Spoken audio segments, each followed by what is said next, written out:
સફેદ હાથી, 4 દાંત વાળો જોયો છે કોઈ? નથી જોયો. પણ એ છે ઉચ્ચ શ્રવસ ઉડતો ઘોડો, એ કોઈ જોયો છે? નથી જોયો. કામધેનુ, કલ્પ વૃક્ષ, આવું જોયું છે? નથી જોયું. છતાં છે શામાંથી કહીએ આપણે? શાસ્ત્રપણા. તો જે પદાર્થો આપણા પ્રત્યક્ષ જ્ઞાનના વિષયો છે તે, જે પદાર્થો હોવાનું અનુમાન કરી શકીએ તે, અને ત્રીજા જે પદાર્થો અત્યારે આપણા પ્રત્યક્ષ જ્ઞાન કે અનુમાનના વિષયો નથી, પરંતુ જેમનું અસ્તિત્વ આપણે શાસ્ત્રમાં જાણી શકીએ છીએ. ભવિષ્યમાં ક્યારેક એ પ્રત્યક્ષ જ્ઞાન વિષય આપણે સ્વર્ગમાં જઈશું ત્યારે પ્રત્યક્ષ જ્ઞાન વિષય થશે. નરક તો કદાચ આપણા પ્રત્યક્ષ જ્ઞાન વિષય નહીં થાય, પણ સ્વર્ગ કદાચ થાય. તેથી ટૂંકમાં આવી વસ્તુઓ જે છે એ શાને જાણી શકીએ? શાસ્ત્ર પરથી એનો નિશ્ચય થાય. શાસ્ત્રેણ આપી અવગમ્યતે એકાદશેન્દ્રિય, ટૂંકમાં પ્રત્યક્ષ ઇન્દ્રિયથી, યુક્ત્યાર્થાત અનુમાનથી, શાસ્ત્રેણ આપી, અને શાસ્ત્રમાં જે વર્ણન કરવાનું એ બધું. યાવત કિંચિત ભવે, જે કંઈ હોય તે સ્થૂળ સૂક્ષ્મ જે કંઈ જગત હોય, યાવત કિંચિત, સારું ખરાબ ગમે તે હોય, પાપી પુણ્યશાળી જે કંઈ હોય જગતમાં, એ યાવત કિંચિત, કોઈ પ્રકારના અપવાદ વગર ઇદમ શબ્દમાં બધું આવી જાય. યાવત કિંચિત જે કંઈ હોય તે, સારું હોય ખરાબ હોય, પાપમય હોય પુણ્યશાળી જે કંઈ હોય તે, સ્થૂળ હોય સૂક્ષ્મ હોય, અહીં હોય ત્યાં જ્યાં ક હોય, જેવું હોય, યાવત કિંચિત ભવે એતદ ઇદમ શબ્દ ઉદિતમ જગત, એને જગત કહેવામાં આવે છે. ઇદમ શબ્દ ઉદિતમ, ઇદમ શબ્દ વડે જેનો ઉલ્લેખ થાય કેવું છે? યાવત કિંચિત. ઇદમ શબ્દથી બધાનો, આમાં બધાનો સમાવેશ થઈ ગયો છે. એટલે ઈશાવાસમ ઇદમ સર્વમ યત્કિંચ જગત્યામ જગત, જગતી અર્થાત આ બ્રહ્માંડની અંદર જે કંઈ જગત છે, જે કંઈ વિકાસશીલ છે, જેનો કંઈ જન્મ થયેલો છે, એ કેવું છે? ઈશાવાસમ. તેમાં ઇદમ શબ્દ વાપરે છે. પૂર્ણમદ પૂર્ણમ ઇદમ, અદહ તે પૂર્ણ છે, ઇદમ પૂર્ણ છે. આ ઇદમ શબ્દનો હવે તો વારંવાર પ્રયોગ થતો હોય છે. નેતિ નેતિ ન ઇદમ ન ઇદમ, આ બ્રહ્મ નથી, આ બ્રહ્મ નથી. અર્થાત ઇદમ, આ એ કોટીમાં જો કોઈ પદાર્થ છે એ બ્રહ્મ નથી. એટલે નેતિ નેતિ ઇદમ, ઇદમ એટલે આ ઇદમમાં બધું બહુ આવી ગયું. આ ઇદમ શબ્દ ખાલી એક જ શબ્દ વાપરો, ઇદમ. એને શાનો ઉલ્લેખ થઈ ગયો? 14 ભુવનનો ઉલ્લેખ થઈ ગયો. સ્થૂળ સૂક્ષ્મ જે કંઈ જગત છે બધાનો સમાવેશ થઈ ગયો. જે આપણા પ્રત્યક્ષ જ્ઞાનનો વિષય છે, અથવા જે અનુમાનનો વિષય હોય, કે જેનું જ્ઞાન માત્ર શાસ્ત્રથી થઈ શકતું હોય, આ બધા સ્થૂળ સૂક્ષ્મ જે કંઈ પદાર્થો છે બધાનો સમાવેશ ઇદમમાં થઈ ગયો. યાવત કિંચિત જગત અવગમ્યતે તત્સર્વમ સદૈવ ઇત્યાદિ વાક્યસ્થેન ઇદમ પદેન અભિહિતમ. ટૂંકમાં આ જે વાક્ય છે સદૈવ સૌમ્ય ઇદમગ્ર આસીત એકમેવા દ્વિતીયમ, જરા 500,000 ગોખીને બોલી એટલે ગોખાઈ જશે. સદૈવ સૌમ્ય ઇદમગ્ર આસીત એકમેવા દ્વિતીયમ, બહુ અગત્યનું વાક્ય છે. અને જેટલા દિવસ આ પ્રકરણ ચાલશે રોજ રોજ આનો ઉલ્લેખ થશે. રોજ જોવું પડે ને, પછી રોજ આમ કરવું પડે, રોજ એવું નહીં. એટલે તરત આપણે મોડે રહી જાય, અને પછી એનો અર્થ પણ મોડે રહી જાય સારું. સત સરળ છે, સંસ્કૃત કે અઘરું નથી. સત એ ઇદમ, ઇદમ એટલે અગ્રે એટલે પહેલા, આસીદ હતું, એકમ એટલે એક, અદ્વિતીય એટલે અદ્વિતીય. આ સમગ્ર જગત એના સર્જન પહેલા એક અદ્વિતીય સત હતું. ઇદમ શબ્દનો અર્થ સમજાવ્યો.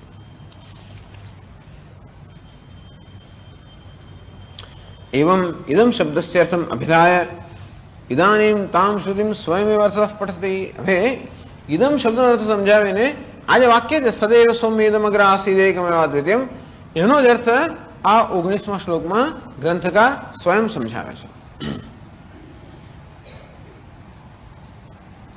ઇદમ સર્વમ પુરા સૃષ્ટેઃ એકમેવાદ્વિતીયકમ સદૈવાસી નામ રૂપે નાસ્તામિત્યારુણેર્વચઃ.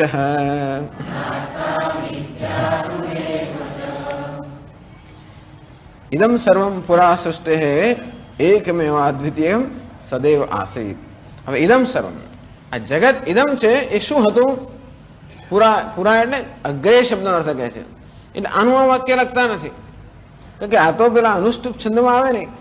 એટલે આ જે વાક્ય છે એનો અર્થ અહીંયા સમજાવે છે. અર્થ સમજાવતી વખતે એના જે શબ્દો છે એ શબ્દોનો અર્થ પોતે આપી દે છે. ઇદમ એટલે ઇદમ સર્વમ, આ સર્વ. પુરા સૃષ્ટે, સૃષ્ટે પુરા, સૃષ્ટિ એટલે સૃષ્ટિની પહેલા. અગ્રે શબ્દનો અર્થ કયો?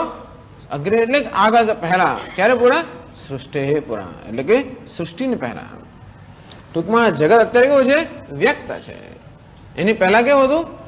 અવ્યક્ત હતું. આ ઘડાઓ શું છે? વ્યક્ત છે. એની પહેલા શું હતા? માટી હતા.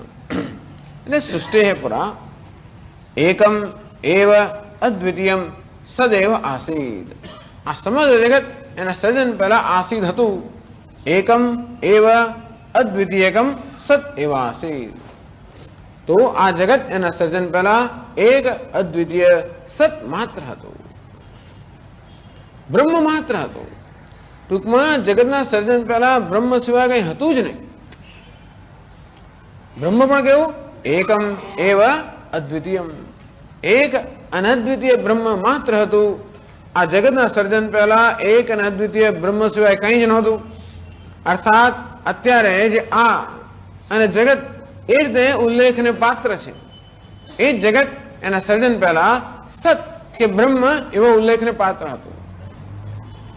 જેમ કે આ બધા અત્યારે ઘડાઓ જાત જાતના બધા માટેના પાત્રો છે, એ જેમ જુદા જુદા નામ ને પાત્ર છે. અત્યારે કોઈને ઘડો કહીએ, કોઈને વળી શકોરું કહીએ, જાત જાતના નામ આપીએ. અત્યારે બધા જે ભિન્ન ભિન્ન નામ અને પાત્ર છે, આ બધા જ પાત્રો એમના સર્જન પહેલા એક માટી એ નામને જ પાત્ર હતા. એ જાણે કે આ દ્રષ્ટાંત, પણ એથી આગળ વસ્તુ છે. કે આ સમગ્ર નામ રૂપાત્મક જગત, જે અત્યારે જગત એ નામને પાત્ર છે, એના સર્જન પહેલા સત, બસ એ નામને પાત્ર હતું. આ જગત એના સર્જન પહેલા એક અદ્વિતીય સત હતું. ટૂંકમાં એ સતમાંથી સર્જાયું. સત સિવાય કઈ ના હતું, માટી સિવાય કઈ ન હોય. તો આ ઘડાઓમાં શું છે? માત્ર માટી જ છે. અત્યારે આપણે જેને ઘડા કહીએ ત્યારે પણ શું છે? માટી જ છે. અંતે રીતે ખરેખર તો ઉપનિષદ એમ કહેવા માંગે છે કે અત્યારે આપણે જેને નામ રૂપાત્મક જગત કહીએ છીએ, વાસ્તવમાં શું છે? સત છે. સત એટલે બ્રહ્મ, સત એટલે અસ્તિત્વ, શુદ્ધ અસ્તિત્વ. સત્યમ જ્ઞાનમ અનંતમ બ્રહ્મ, સત એટલે સત્ય અર્થાત બ્રહ્મ. જેને આપણે જગત કહીએ છીએ એ બ્રહ્મ છે, એ શીખવાડવા માંગે છે. એવું આપણને કે આ બધું બ્રહ્મ છે આપણે માની ના શકીએ. આપણા મનમાં બ્રહ્મ માટે જે ખ્યાલ હોય એ ખ્યાલને અનુરૂપ આપણને જગત દેખાતું નથી. જેમ રુદ્રમમાં કહે ને, સ્તેનાનામ પતે નમઃ, ભગવાન કહે છે આ ચોરના અધિપતિને નમસ્કાર. હે, ચોરના અધિપતિ નમસ્કાર. સ્વભ્ય સ્વપતિભ્ય, કૂતરાઓનો નમસ્કાર, કૂતરાઓના માલિકોનો નમસ્કાર, ઘોડાઓનો નમસ્કાર, ઘોડાના માલિકને નમસ્કાર. અરે આવો તો કે ભગવાન હોતો હશે. એવું કે આ બધું ભગવાન જ છે, તો કે આપણે માની ના શકીએ. કારણ કે ભગવાન માટે આપણા મનની અંદર જે પ્રકારનો ખ્યાલ છે એ ખ્યાલને અનુરૂપ દેખાતો નથી. અને તેથી આ બધામાંથી આપણે હટી જાય એટલે કે અગ્રે એના સર્જન પહેલા જ્યાં કોઈ પ્રકારની માથાકૂટ કે હતું જ નહીં, જ્યાં દ્વૈત હતું જ નહીં, હા ત્યારે બ્રહ્મ હોય હું સમજી શકું, તે સ્વીકારવા તૈયાર છું.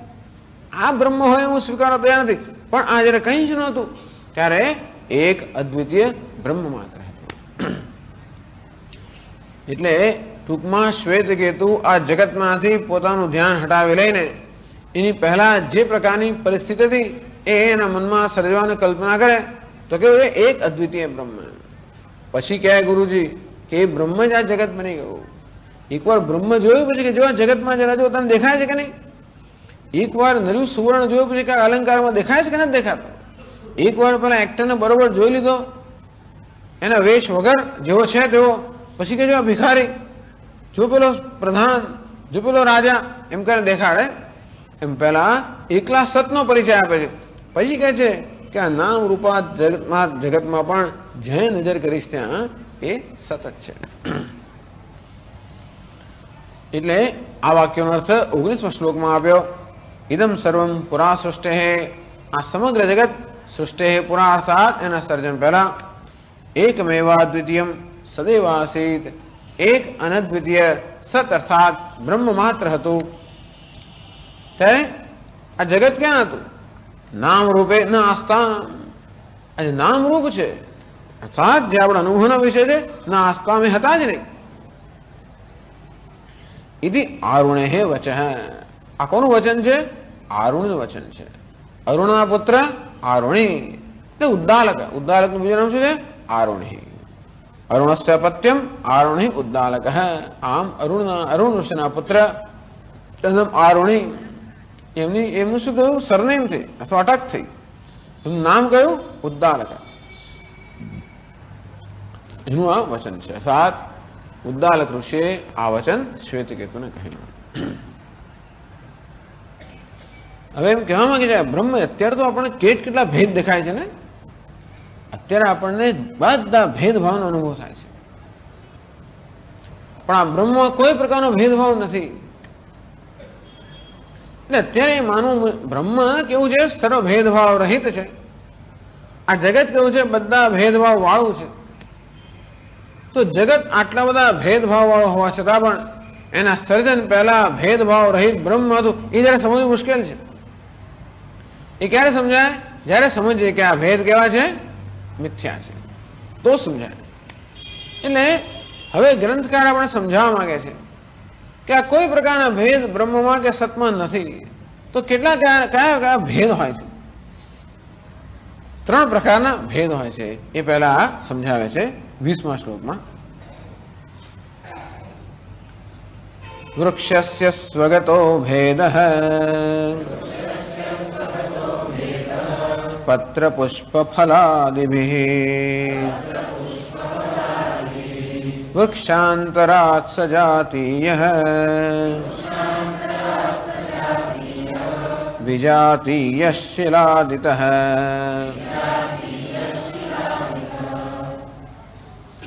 વૃક્ષસ્ય સ્વગતો ભેદઃ પત્ર પુષ્પ ફલાદિભિઃ વૃક્ષાંતરાત્ સજાતીયો ભેદઃ શિલાદિતઃ વિજાતીય ભેદ. 3 ભેદ કયા? સ્વગત, સજાતીય, વિજાતીય. ચાલો એ તમે લખી બધા ખબર પડી જશે. સ્વગત, સ્વ એટલે પોતે, ગત એટલે ગયેલું, પોતાનામાં જ ગયેલું અર્થાત પોતાનામાં જ રહેલા ભેદને શું કહેવાય? સ્વગત ભેદ, પોતાનામાં રહેલો. એમણે દૃષ્ટાંત આપ્યું વૃક્ષનો.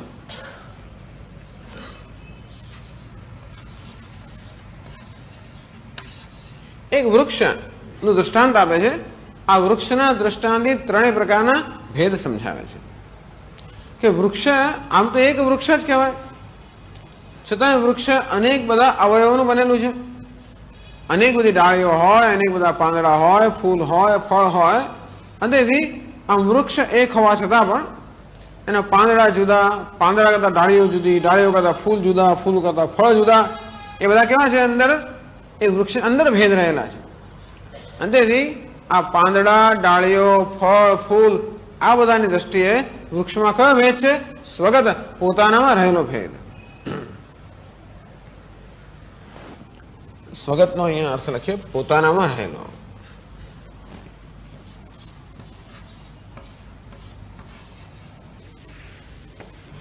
વૃક્ષના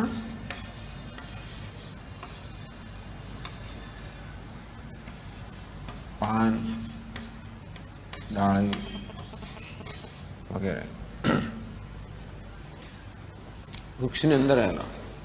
સજાતીય, જાતિ એટલે જાતિ, સજાતીય એટલે પોતાની જેવી જાતિ. સજાતીય ભેદ તો એક વૃક્ષ નહીં બીજા વૃક્ષ સાથે, અર્થાત એક આંબાનું વૃક્ષ છે, બીજું લીમડાનું વૃક્ષ છે. એ બંને વૃક્ષો તો કહેવાય, અને છતાં પણ બંને સમાન નથી. આંબો લીમડો નથી, લીમડો આંબો નથી. તો આંબા અને લીમડા બંને વૃક્ષો હોવા છતાં પણ બે વચ્ચેનો ભેદ કયો છે? સમાન જાતીય છે. વૃક્ષત્વ જાતિ બંનેમાં સમાન છે, અને છતાં પણ બંને એકબીજા કરતા ભિન્ન છે. એ પ્રકારના ભેદને શું કહેવાય? સજાતીય ભેદ.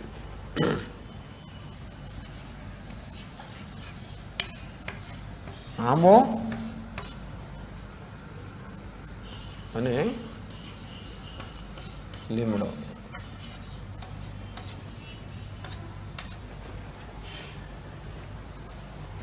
વિજાતિ એટલે બીજી જાતિ, સજાતિ એટલે સમાન જાતિ, બીજી જાતિ એટલે બીજી જાતિ, અસમાન જાતિ. તો વૃક્ષ એક જાતિ છે. આ ટેબલ પથ્થર શું થયું? બીજી જાતિ. તો વૃક્ષ અને પથ્થર એ બે વચ્ચેનો ભેદ કેવો કહેવાય? વિજાતિ. વૃક્ષમાં વૃક્ષત્વ જાતિ છે, પથ્થરમાં પથ્થરપણું છે, બંને જુદી જાતિ છે, અને માટે એ બે વચ્ચેના ભેદને કેવો કહેવાય? વિજાતીય ભેદ.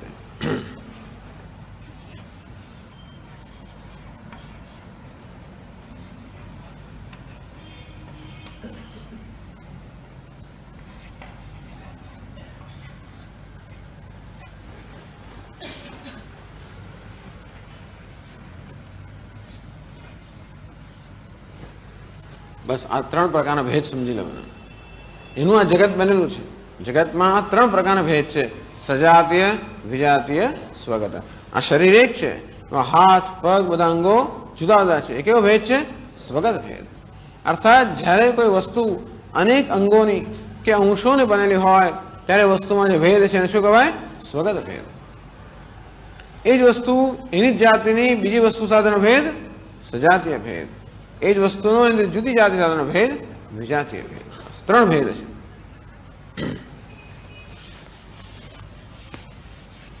ભેદ કોને કહેવાય?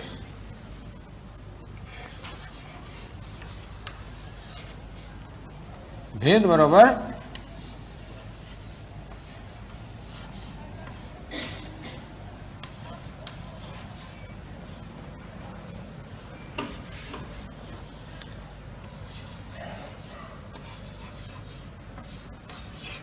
અન્યોન્ય અભાવ. અન્યોન્ય અભાવ એટલે શું? જે અન્યમાં છે એ અન્યમાં નથી. આપણે કહીએ કે આ ડસ્ટર છે અને આ શું છે? બ્લેકબોર્ડ છે. ડસ્ટર જુદું છે, બ્લેકબોર્ડ જુદું છે. એવું શા માટે નક્કી કર્યું? આ ડસ્ટર બ્લેકબોર્ડ નથી અને બ્લેકબોર્ડ ડસ્ટર નથી એવું નક્કી તો કર્યું. કેવું નક્કી કર્યું? કારણ કે ડસ્ટરમાં બ્લેકબોર્ડ પણ નથી અને બ્લેકબોર્ડમાં ડસ્ટર પણ નથી. અન્ય અન્ય અન્ય ભાવ, અન્યોન્ય ભાવ. અર્થાત આ ડસ્ટર, આ બ્લેકબોર્ડ ડસ્ટરમાં, બ્લેકબોર્ડમાં ડસ્ટર પણ નથી, ડસ્ટરમાં બ્લેકબોર્ડ પણ નથી. જ્યાં બ્લેકબોર્ડ છે ત્યાં ડસ્ટર નથી, જ્યાં ડસ્ટર છે ત્યાં બ્લેકબોર્ડ નથી. જેનો અર્થ બ્લેકબોર્ડ પણ ડસ્ટર પણ. અને તેથી આ બંને એકબીજાને મર્યાદિત કરતા હોય છે, બંને એકબીજાથી જુદા જુદા છે કે બંનેના લક્ષણો જુદા પ્રકારના છે. ભેદ એટલે અન્યોન્ય ભાવ. એ રીતે આપણે બધા પદાર્થોને ઓળખી શકીએ છીએ કે ભાઈ આ જુદું, આ જુદું, પેલું જુદું, ફલાણું જુદું, આ જુદું, આ ચાદર એ જુદી, નહીં ચાદર, બંને સફેદ છે તોય જુદી છે. કેમ? આનું સ્થળ જુદું જુદું છે, એનો આકાર જુદો જુદો હોય. એ રીતે આપણે એક બધા પદાર્થોના ભેદને પારખીએ છીએ. ભેદ એટલે શું? અન્યોન્ય ભાવ. એક છે ત્યાં બીજું નથી, બીજું હોય ત્યાં એક નથી. તો આવા ત્રણ પ્રકારના ભેદ છે: સ્વગત, સજાતીય, વિજાતીય. બ્રહ્મમાં, આ જગતમાં બધા ભેદ છે, બ્રહ્મમાં કોઈ પ્રકારનો ભેદ નથી. એ બતાવે છે.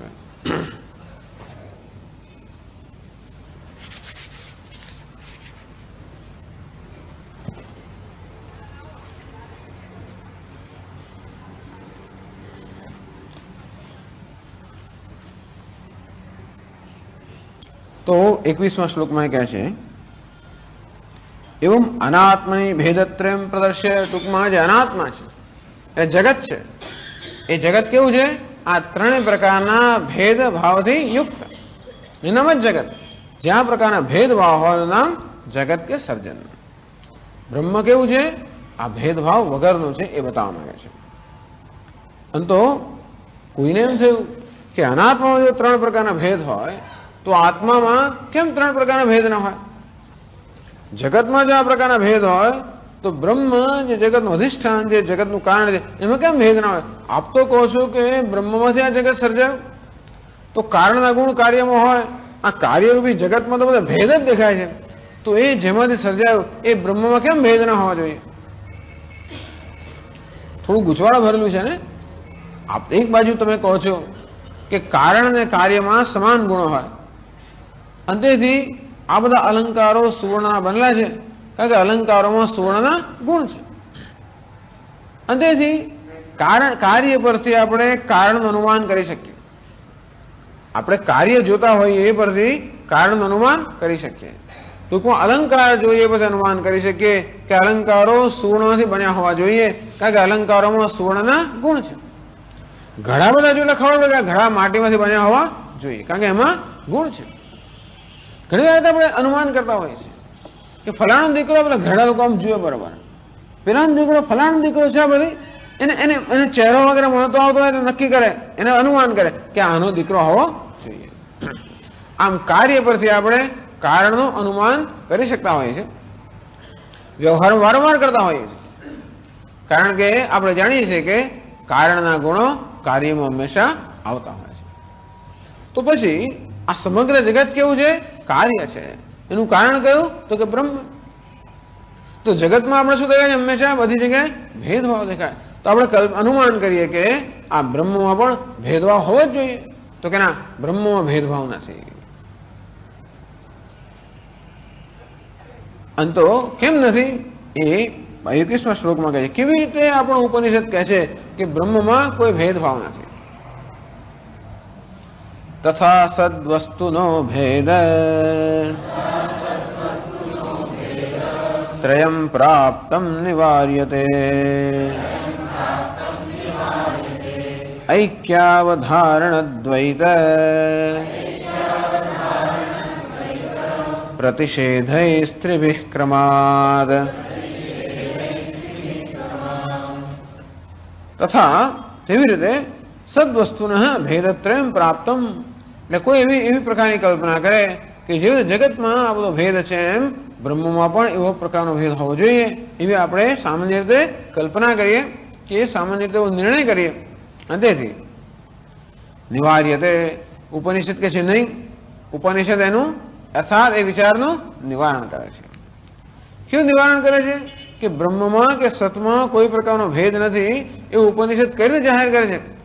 ઐક્ય અવધારણ દ્વૈત પ્રતિષેધૈ ત્રિભિઃ ક્રમાત.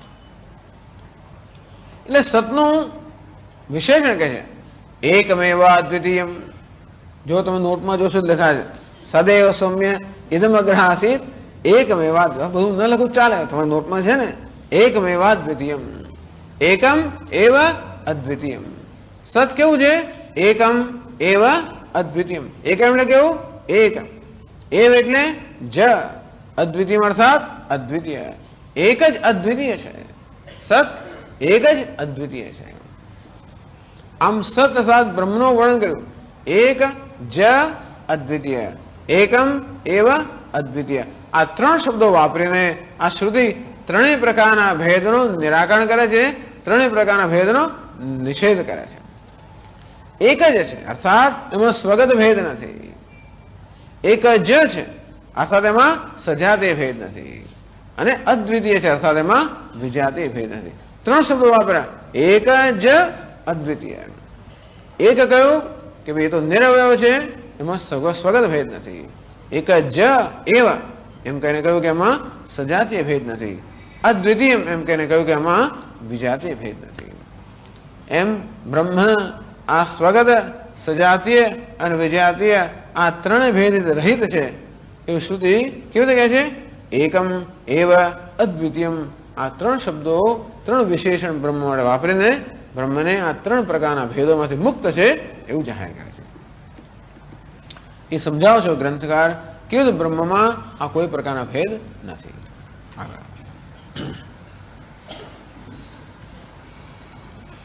ઓમ પૂર્ણમદ પૂર્ણમિદં પૂર્ણાત પૂર્ણમુદચ્યતે પૂર્ણસ્ય પૂર્ણમાદાય પૂર્ણમેવાવશિષ્યતે.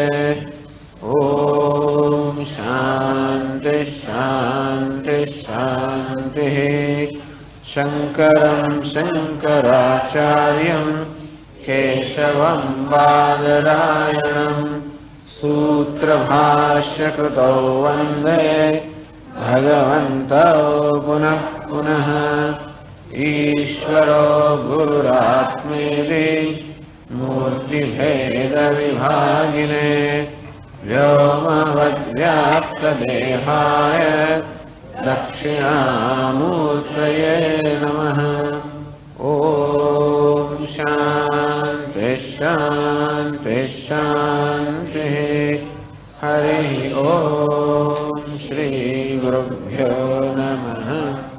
हरि ओम। 18वां श्लोक थी। एकादशेन्द्रियैर्युक्त्या शास्त्रेणाप्यवगम्यते यावत् किञ्चित् भवेदेतत् इदं शब्दोदितं जगत् इदं सर्वं पुरा सृष्टेः एकमेवाद्वितीयकम् सदेवासीन्नामरूपे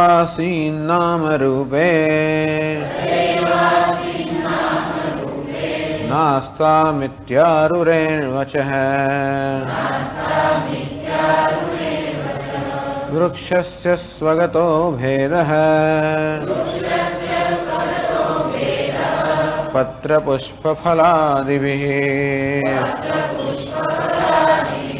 वृक्षान्तरात् सजातीयः विजातीयशिलादितः तथा सद्वस्तुनो भेद त्रयं प्राप्तं निवार्यते ऐक्यावधारणद्वैत प्रतिषेधैस्त्रिभिः क्रमात्। હવે આ ગ્રંથના મૂળ આ પ્રકરણના મૂળ વિષય પર આવતા ગ્રંથકાર ઉપનિષદનું જે વાક્ય છે સદૈવ સૌમ્ય ઇદમ અગ્ર આસીત એકમેવા દ્વિતીયમ, છાંદોગ્ય ઉપનિષદનું વાક્ય છે હે સૌમ્ય હે પ્રિયદર્શન ઇદમ અર્થાત આ સમગ્ર જગત 18મા શ્લોકમાં ઇદમ શબ્દનો અર્થ સમજાયો સમગ્ર જગત એકાદશેન્દ્રિયૈ યુક્ત્યા શાસ્ત્રેણ અપી અવગમ્યતે यावत् किंचित भवेत एतत् यावत् किंचित भवेत एतत् जे कई जगत में है एकादशेन्द्रिय ही अवगम्यते अपनी 5 ज्ञानेन्द्रियों कर्मेन्द्रियों और मन ए बधा वडे जेनु पण कई ज्ञान थई सके युक्त्या कदाच कोई विषयનું प्रत्यक्ष ज्ञान न थाय तो अनुमानથી જેનું જ્ઞાન થઈ શકે સૂક્ષ્મ વિષય શાસ્ત્રેણાપી अनुमानથી પણ જ્ઞાન ના થાય સ્વર્ગ નરક વગેરે જેવા એ બધા જે પદાર્થો છે શાસ્ત્રથી જેનું જ્ઞાન થાય જે કોઈ વસ્તુ જ્ઞાનનો વિષય બનવાની યોગ્યતા ધરાવે છે કદાચ અત્યારે મનનું જ્ઞાન ન હોય તો પણ કોઈને પણ કોઈ સમયે કોઈ સંજોગોમાં જ્ઞાન થઈ શકે અર્થાત જે કોઈ વિષય જ્ઞાનનો વિષય બનવાની યોગ્યતા ધરાવે છે પૃથ્વીના પેટાળમાં કે કેટલા પદાર્થો હોય એનું જેનું કદાચ આપણને અત્યારે જ્ઞાન ન હોય અને આકાશમાં કેટલું બધું હોય જેનું જ્ઞાન ન હોય ભલે ન હોય પરંતુ એ સર્વ જ્ઞાનનો વિષય થવાની યોગ્યતા ધરાવે છે ક્યારેક કોઈકને કયા સંજોગોમાં જ્ઞાન થશે કે થઈ શકે છે તેમ સ્વર્ગ નરક આ બધા સ્થળો પણ ખરેખર જ્ઞાનની યોગ્યતા ધરાવે છે કારણ કે જ્યારે સ્વર્ગમાં જવું ત્યારે તો મને એનું જ્ઞાન થાય છે એ રીતે સમગ્ર જગત વ્યત્કિંચ જગત્યામ જગત જગત અર્થાત આ સમગ્ર બ્રહ્માંડની અંદર જે કંઈ ચલાયમાન જે કંઈ વિકાસશીલ પદાર્થો છે એ સર્વનો સમાવેશ ઇદમ એ શબ્દ થાય સ્થૂળ સૂક્ષ્મ અને કારણ રૂપાત્મક જે જગત છે સદૈવ આસીત આ સમગ્ર જગત અગ્રે સૃષ્ટિ પ્રાગ એના સર્જન પહેલા સત એક અદ્વિતીય સત પરમ બ્રહ્મ હતું આ સમગ્ર જગત એના સર્જન પહેલા શું હતું બ્રહ્મ હતું બહુ અગત્યની વસ્તુ છે અત્યારે આપણે શું છે ખબર ના પડતી હોય તો કારણ અવસ્થામાં શું હતા એ જાણવાથી પણ ખબર પડે સવારે કહ્યું કે જેવી રીતે સારી રીતે પ્રજ્વલિત થયેલા અગ્નિમાંથી અનેક બધા તણખાઓ ઝરતા હોય એ તણખાઓ જ્યારે જરાય હોય ત્યારે અગ્નિ કદાચ જુદા હોય એમ લાગે અંતેથી કદાચ મનુષ્ય સામાન્ય એવો નિશ્ચય કરે કે આ તણખા બધા અગ્નિ કરતા જુદા છે તો પ્રશ્ન પૂછવાનો કે આ બધા તણખા પ્રગટ થયા પહેલા ક્યાં હતા ઇદમ આ સમગ્ર તણખારૂપે વિશ્વ એના સર્જન પહેલા એક અદ્વિતીય અગ્નિ માત્ર હતું. અંતેથી એ ત્યારે તણખાનું એ સત્ય હતું. તો ત્યારે તણખાનું એ સત્ય હોય અગ્નિ, તો અત્યારે પણ તણખાનું શું સત્ય છે? અગ્નિ જ છે. તો તણખા બધા ભિન્ન ભિન્ન દેખાય છે એનું શું કારણ? ઉપાધિને કારણે, લાકડાની પેલી કરચોરી ઉપાધિને કારણે આ તણખા ભિન્ન ભિન્ન દેખાય છે. વાસ્તવમાં એ ભિન્ન ભિન્ન જણાય ત્યારે પણ એનું તત્વ તો અગ્નિ જ છે. એટલે આ રીતે આપણને ઉપનિષદ આ દ્વૈત કે વૈવિધ્યપૂર્ણ જગત છે એનું સાર તત્વ સત્ય સમજાવવાનો આ રીતે પ્રયત્ન કરે છે કે આ સમગ્ર જગત એના સર્જન પહેલા એક અદ્વિતીય સત માત્ર હતું. એમાં ઇદમ એટલે કે આ એમાં સમગ્ર જગત સ્થૂળ, સૂક્ષ્મ અને કારણ જગત જે પ્રત્યક્ષ, અનુમાન, શાસ્ત્ર કે બીજા કોઈ પણ પ્રમાણથી જાણી શકાય એ બધાનો સમાવેશ ઇદમમાં થયો. અર્થાત એવું કશું પણ નથી તદુ નાત્યેતિ કશ્ચન, એવું કંઈ પણ નથી જે ખરેખર આ સતથી કે બ્રહ્મનું અતિક્રમણ, સતનું કે બ્રહ્મનું અતિક્રમણ કરી શકે એવું કંઈ જ નથી.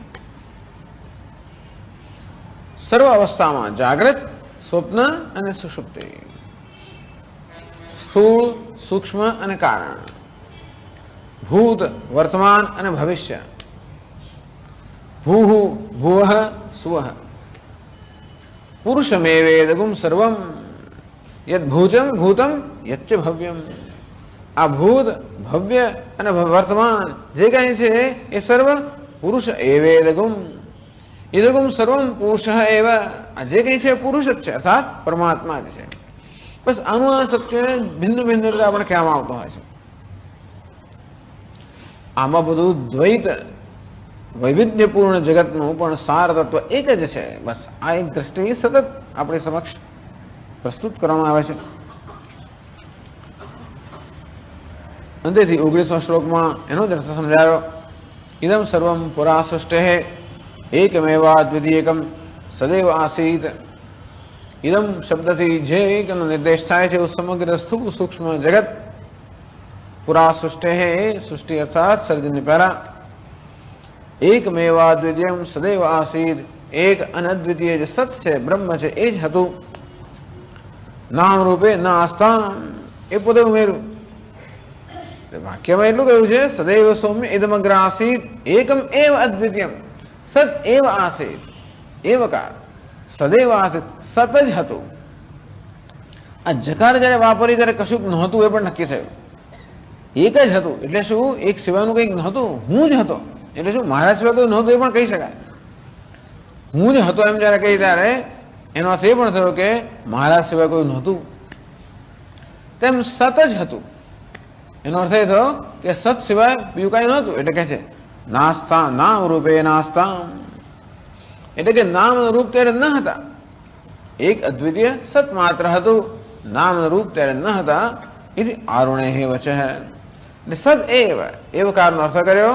એવકાર કશાકનું વ્યાવર્તન કરે છે, અર્થાત કશુંક નથી એમ કહે છે. શું નથી? નામ અને રૂપ ત્યારે ન હતા. નાન્યત કિંચન મિશ્ર, આયત્રેય ઉપનિષદમાં કહે છે આત્મા એવ એવાગ્ર આસીદ નાન્યત કિંચન મિશ્ર. બસ અગ્રમાં અર્થાત સર્જન પહેલા એક માત્ર આત્મા જ હતો, બીજું કંઈ જ ન હતું. એમ કહીને સત્ય એક અદ્વિતીય છે, એક રસ છે, એવું સતત જુદા જુદા શબ્દોમાં કહે છે આપણને. તો આ એકમ એવ અદ્વિતીય આમ કહીને એક રસ સત્ય છે કહે છે, અર્થાત એમાં કોઈ પ્રકારનો ભેદ નથી. તો જ્યારે એમ કહે કે સતમાં, બ્રહ્મમાં, પરમાત્મામાં કોઈ પણ પ્રકારનો ભેદ નથી, ત્યારે પ્રશ્ન થાય કે ભેદ વળી શું વસ્તુ છે અને કેટલા પ્રકારના ભેદ હોય છે? 20મા શ્લોકમાં કહ્યું 3 પ્રકારના ભેદ હોય છે. વૃક્ષસ્ય સ્વગતો ભેદ, પત્ર પુષ્પ ફલાદિભિઃ, વૃક્ષાંતરા સજાતીય વિજાતીય શિલાદિતઃ. જે લખ્યું છે ભેદ અર્થાત અન્યોન્ય અભાવ. આમ પુસ્તક અને ટેબલ ભિન્ન છે એકબીજાથી. કેમ? કારણ કે પુસ્તકમાં ટેબલ પણ નથી, ટેબલમાં પુસ્તક પણ નથી. પુસ્તક ટેબલ નથી, ટેબલ પુસ્તક નથી. આ પ્રકાર અન્યોન્ય ભાવ. પુસ્તકમાં ટેબલનો અભાવ છે, ટેબલમાં પુસ્તકનો અભાવ છે. અને શું કહેવાય? અન્યોન્ય ભાવ. આનું નામ ભેદ. એવું ના હોય તો ભેદ ના કહેવાય. તો હવે એક ઘડો છે અને એક શકોરું છે, એ બંને કેવા છે? જુદા જુદા છે. ઘડામાં શકોરું નથી, એટલે કે શકોરા પણ નથી, શકોરામાં ઘડા પણ. અરે એક ઘડો ને બીજો ઘડો પણ જુદા છે. આ ઘડો અ અને પેલો ઘડો બ, અંદરથી ઘડા અ ની અંદર ઘડા બ પણ નથી, ઘડા બ માં ઘડા અ પણ નથી. એટલે ઘડો, બે ઘડા પણ જુદા જુદા છે. પરંતુ એક માટીનો પિંડ હોય અને ઘડો હોય, એમના વિશે આપણે એવું કહી શકીએ ખરા કે અન્યોન્ય ભેદ છે? માટીનો પિંડ છે અને ઘડો છે, એ વચ્ચે કેવો સંબંધ છે? માટી શું કે મત્સ્થાની સર્વભૂતાની નચાહમ તેષ અવસ્થિત. આ ઘડો મારામાં છે, હું એનામાં નથી. અથવા આ માટીના ઘડા વચ્ચે અન્યોન્ય ભેદ ના કહી શકાય, કારણ અન્યોન્ય અભાવ ના કહેવાય. કારણ કે ભલે માટીમાં ઘડાનો અભાવ હોય પણ ઘડામાં માટીનો અભાવ નથી. એટલે એવું નથી કે બે જ વસ્તુ, બે નામ જુદા જુદા લઈએ એટલે અન્યોન્ય અભાવ હોય. સામાન્ય રીતે દરેક પદાર્થનું પોતાનું જુદું જુદું નામ હોય, તેથી બે નામ હોય એટલે બે જુદા જુદા માની લે સામાન્ય રીતે. આ ટેબલ છે ને આ ખુરશી છે, ટેબલ ખુરશી નથી, ખુરશી ટેબલ નથી. પણ એક લાકડું છે અને બીજું ટેબલ છે, એવું જયારે કહીએ ત્યારે અન્યોન્ય ભાવ ના કહી શકાય. અને તેથી લાકડા અને ટેબલમાં ભેદ આપણે સ્થાપિત નથી કરી શકતા. તો ચાલો, એટલે ત્રણ પ્રકારના ભેદ કહેવાય. અન્યોન્ય ભાવ કોને કહેવાય એની વાત કરી. ભેદ કોને કહેવાય? ટેબલ ખુરશી કરતા ભિન્ન છે, પણ ટેબલ લાકડા કરતા ભિન્ન નથી. અન્યોન્ય ભાવ નથી. ભલે લાકડું અહીં પડ્યું અને ટેબલ ત્યાં પડ્યું તો અન્યોન્ય ભાવ કેમ નથી? કારણ કે ટેબલમાં લાકડા પણ છે, લાકડામાં ભલે ટેબલ પણ ન હોય પણ ટેબલમાં લાકડા પણ છે. તેથી B is A is not B, એવા બધા ઇક્વેશન લગાવતા છે. ધારો કે પેલો અભિનેતા હોય, એક્ટર એ, અભિનેતા એને ધારો કે ભિખારનો વેશ પહેરો, અંગ્રેજીમાં કહે બી એટલે બેગર, બી. એ છે એક્ટર, એને બેગર બી નો વેશ પહેરો, ભિખારીનો. તો એમાં બી નથી, એક્ટરમાં ભિખારી નથી, પણ ભિખારીમાં એક્ટર છે. એટલે એક્ટર ભિખારી કરતા ભિન્ન છે, ભિખારી એક્ટર કરતા ભિન્ન છે એવું ના કહેવાય. એક્ટર ભિખારી કરતા ભિન્ન છે પણ ભિખારી એક્ટર કરતા ભિન્ન નથી. કારણ કે એક્ટરમાં ભિખારીનો અભાવ છે પણ ભિખારીમાં એક્ટરનો અભાવ નથી. આવું ગૂંચવાડ ભર્યું લાગે છે પણ આ સમજવાની વસ્તુ, બહુ સમજવાની વસ્તુ. એક્ટરમાં ભિખારીનો અભાવ છે, કારણ કે ભિખારી ન હોય તો પણ એક્ટર તો એક્ટર રહી શકે, પરંતુ ભિખારીમાં એક્ટરનો અભાવ નથી. કારણ કે એક્ટર વગર ભિખારી ભિખારી ન હોઈ શકે. લાકડામાં ખુરશીનો અભાવ છે તો ખુરશીમાં લાકડાનો અભાવ નથી. લાકડું ખુરશી વગર સંભવી શકે પણ ખુરશી લાકડા વગર સંભવી શકે નહીં. અવિજાતનો સંબંધ સ્થાપિત કરશે. આ તો શા માટે પહેલી તો કહી દે છે અવિહિતનું? કારણ કે ભગવાન એવું કહે છે મત્સ્થાની સર્વભૂતાની નચાહમ તેષ અવસ્થિત. એથી પણ આગળ રજ્જુ અને સર્પ. છેવટે ત્યાં તો જવું જ પડે આપણે, રજ્જુ અને સર્પ. રજ્જુમાં સર્પનો અભાવ છે પણ સર્પમાં રજ્જુનો અભાવ છે તો કે ના, કારણ કે રજ્જુ સર્પ વગર છે, સર્પ રજ્જુ વગર સંભવી શકે નહીં. અને તેથી અન્યોન્ય અભાવ નથી. અને માટે આ સર્પ રજ્જુ કરતા ભિન્ન છે એવું ના કહેવાય. શું છે એ જ કહેવાતું નથી, પણ ભિન્ન છે એવું ના કહેવાય. ભિન્ન ક્યારે કહેવાય? અન્યોન્ય અભાવ હોય તો, એવું નથી. એક છે પણ એમ પણ ના કહેવાય. એક ક્યારે કહેવાય? અન્યોન્ય ભાવ હોય. પણ આમાં થયું છે શું કે રજ્જુમાં સર્પનો અભાવ છે અને એટલે એક છે એમ પણ ના કહેવાય. સર્પમાં અને સર્પમાં રજ્જુનો અભાવ નથી માટે ભિન્ન છે એમ પણ ના કહેવાય. અને ભિન્ન ને અભિન્ન સાથે પણ ના કહેવાય. એટલે શું કહેવાય? એમાં બધા લોકો એ થઈ ગયા છે. એ રજ્જુ ને સર્પ વચ્ચેના સંબંધને શું કહેવાય? એમાં બુદ્ધિ ચક્કર ખાઈ જાય છે. કે આપણી બુદ્ધિ આવું આમ મોટું મોટું સમજવા તૈયાર છે અથવા સમજવા ટેવાયેલી છે. ક્યાં તો એક હોય, ક્યાં તો જુદા હોય. એવી જાતનો સંબંધ સમજી શકો. તો કોઈ એકે પણ નથી, જુદા પણ નથી, ત્યારે આમ આ મુશ્કેલી પડતી હોય છે. પણ દુનિયામાં આવું જ બધું છે. ટૂંકમાં બ્રહ્મ અને જગત વચ્ચે આવા કંઈક જાતનો સંબંધ છે. બ્રહ્મમાં જગતનો અભાવ છે પણ જગતમાં બ્રહ્મનો અભાવ નથી. જગતમાં બ્રહ્મનો અભાવ ન હોવાને કારણે જગત બ્રહ્મ કરતા ભિન્ન છે એમ ના કહેવાય. પણ બ્રહ્મમાં જગતનો અભાવ હોવાને કારણે જગત બ્રહ્મ એક છે પણ ના કહેવાય. ભિન્નાપ્ય ભિન્નાપ્ય ઉભયાત્મિકાનો એ ભિન્ન પણ છે એમ પણ ના કહેવાય, અભિન્ન પણ ના કહેવાય, અને ભિન્ન અને અભિન્ન બંને છે એમ પણ ના કહેવાય, વગેરે વગેરે. આવું આ વસ્તુ કહેવાનું અઘરું છે ને જરા, કારણ કે આપણે જેનાથી ટેવાયા છે એના કરતા તદ્દન વિલક્ષણ આ સત્યનું સ્વરૂપ હોવાને કારણે એને વ્યક્ત કરવામાં આવી મુશ્કેલીઓ પડે છે. જાત જાતના દ્રષ્ટાંતો આપી આપીને આપવા પડતા હોય છે. આપણને લાગે બહુ ગૂંચવાડવા બધું બહુ ગૂંચવાડ ભરેલું છે, પણ જીવન જ ગૂંચવાડ. આ એક પેલું સરળ છે, જીવન ગૂંચવાડ ભરેલું છે. એમાંથી આપણને એટલે સરળ વસ્તુ ગૂંચવાડ ભરેલી લાગે છે અત્યારે. અંતેથી અહીં હવે એ વાક્ય સમજાવવાનો પ્રારંભ કરે છે. 3 પ્રકારના ભેદ સમજાવ્યા. વૃક્ષસ્ય સ્વગતો ભેદ, પત્ર પુષ્પ ફલાદિભિઃ, વૃક્ષાંતરાત સજાતીય વિજાતીય શિલાદિત. કે વૃક્ષની અંદર સ્વગત ભેદ, પોતાનામાં રહેલો ભેદ, તો વૃક્ષના રહેલો તો વૃક્ષમાં પાન ડાળી વગેરેનો ભેદ કેવો છે? સ્વગત, પોતાનો રહેલો ભેદ. પછી વૃક્ષાંતર સ્વરાત સજાતીય, એક વૃક્ષ અને બીજું વૃક્ષ, એક આંબાનું વૃક્ષ બીજું, આંબાનું વૃક્ષ અને બીજું આંબાનું વૃક્ષમાં ભેદ છે. એક આંબાનું વૃક્ષ અને બીજા આંબાનું વૃક્ષમાં પણ સજાતીય ભેદ છે, કારણ કે બંને જુદા જુદા વૃક્ષ છે. અને વિજાતીય શિલાદિત, વૃક્ષ અને પથ્થર, શિલા એટલે પથ્થર, તો વૃક્ષ અને પથ્થરનો કેવો ભેદ છે? વિજાતીય ભેદ છે.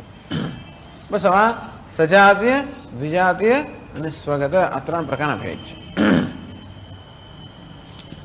હવે સિદ્ધ કરવા માંગે છે કે આમાં 3 એકે ભેદ બ્રહ્મમાં નથી, સતમાં નથી. તો પહેલા તો ઉપનિષદ પોતે પ્રતિજ્ઞા કરે છે કે આવો કોઈ ભેદ નથી. તથા સદ્વસ્તુનો ભેદ ત્રયમ પ્રાપ્તમ નિવાર્યતે ઐક્યાવધારણદ્વૈત પ્રતિષેધૈ ત્રિભિઃ ક્રમાત. તો પહેલા સમજાવેલું સદ્વસ્તુન ભેદત્રયમ પ્રાપ્તમ નિવાર્યતે. કોઈ એમ કહે કે આ જગત પણ એક વસ્તુ છે અને તેથી એમાં સજાતીય, વિજાતીય, સ્વગત આ બધા પ્રકારના ભેદ છે, તો સત પણ વસ્તુ છે અને તેથી એમાં પણ એ 3 પ્રકારના ભેદ હોવા જોઈએ. ચાલો જગત આ વસ્તુ છે, પણ આ વસ્તુમાં 3 પ્રકારના ભેદ છે, તો સત પણ વસ્તુ છે, એમાં પણ 3 પ્રકારના ભેદ હોવા જોઈએ. તો તેના જે વસ્તુ જગતમાં છે એવો નિયમ આ સતને બ્રહ્મને લાગુ પડતો નથી. અને ઉપનિષદ પોતે જ એ વાક્યમાં જ એને પ્રતિજ્ઞા કરી, એકમ એવ અદ્વિતીયમ.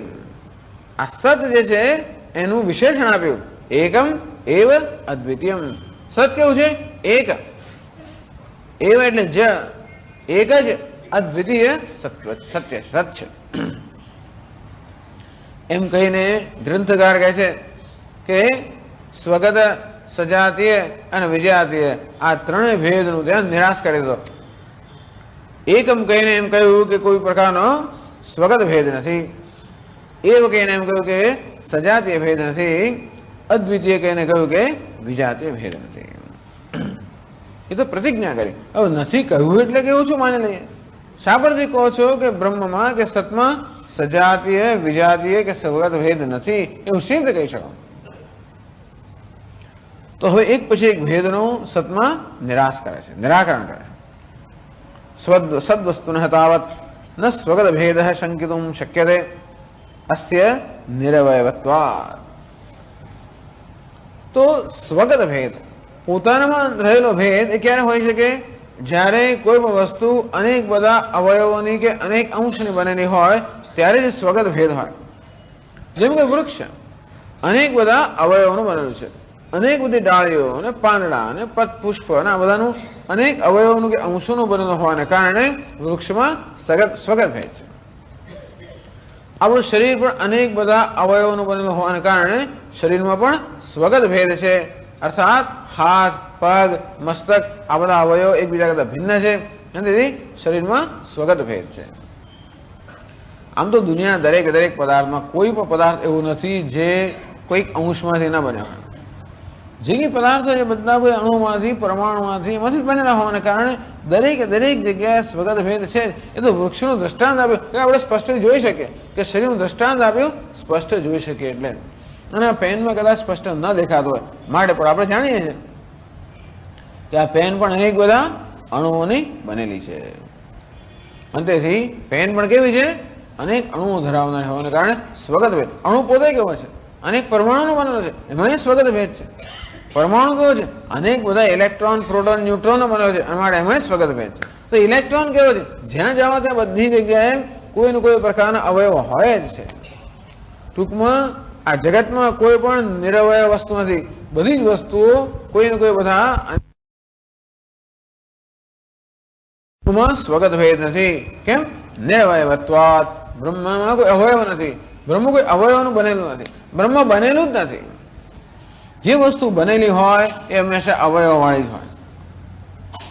જે કે સર્જાઈ હોય, જે બની હોય, એને બનાવવામાં આવી હોય, એમાં અનેક પ્રકારના અવયવ હોય. માટીનો પિંડ છે, એમાં અનેક અવયવ છે, એના અનેક અંશ છે. કેમ? અનેક કણ છે બધા, એમાંથી માટીનો પિંડ બન્યો. બ્રહ્મ સત બનેલું નથી, સર્જાયેલું નથી, એમાં કોઈ પ્રકારના અવયવ નથી, અને માટે એમાં સ્વગત ભેદ નથી. એ 22મા શ્લોકમાં કહે છે, સતો નાવયવા સંખ્યા તદંશસ્યા નિરૂપણાત નામ રૂપેન તસ્યાંશૌ તયોરદ્યાપ્યનુદ્ભવા.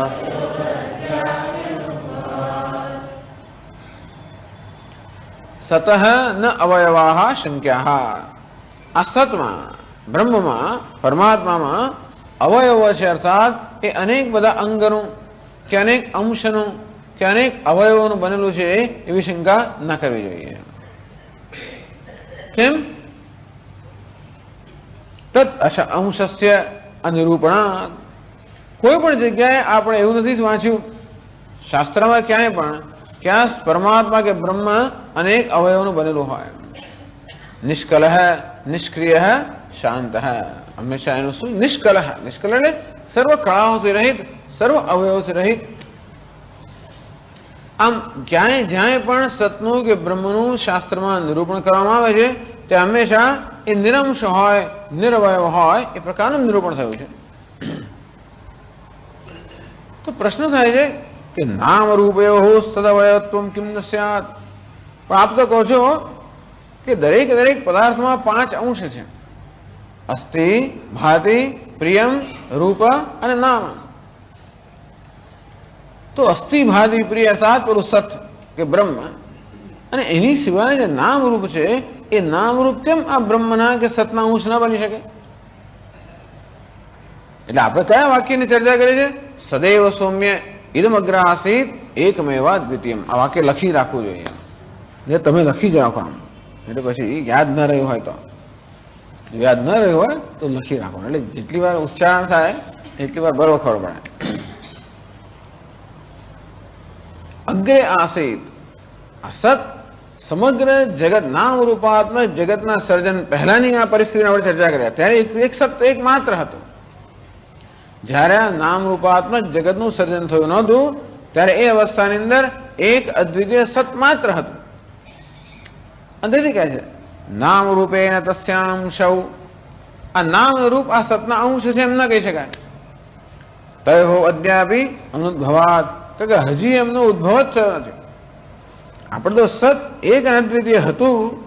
નામ રૂપાત્મક જગતનું સર્જન થયા પહેલા એક અનદ્વિતીય સત હતું, ત્યારે નામ રૂપનું સર્જન થયું જ નથી. તયો અપી અદ્યાપી અનુદ્ભવ. એમનો ઉદ્ભવ જ થયો નથી, અર્થાત એમનું સર્જન થયું નથી. અને માટે જેનું સર્જન થયું નથી એ કેવી રીતે અંશ બની શકે? અને તેથી સતમાં અંશ છે એવું સિદ્ધ થઈ શકે નહીં. અંશ ન હોય તો એમાં અવયવ નથી, અંશ નથી, માટે સ્વગત ભેદ સિદ્ધ થઈ શકે નહીં.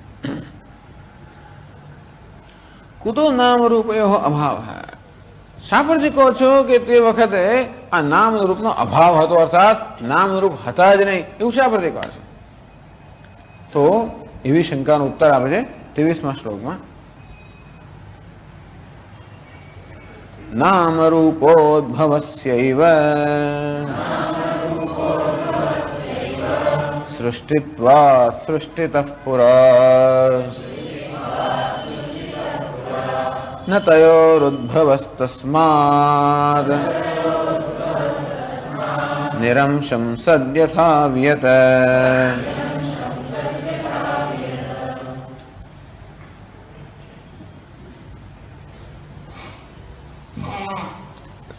નામ રૂપયો નામ રૂપ ઉદ્ભવસ્યૈવ સૃષ્ટિત્વાत्.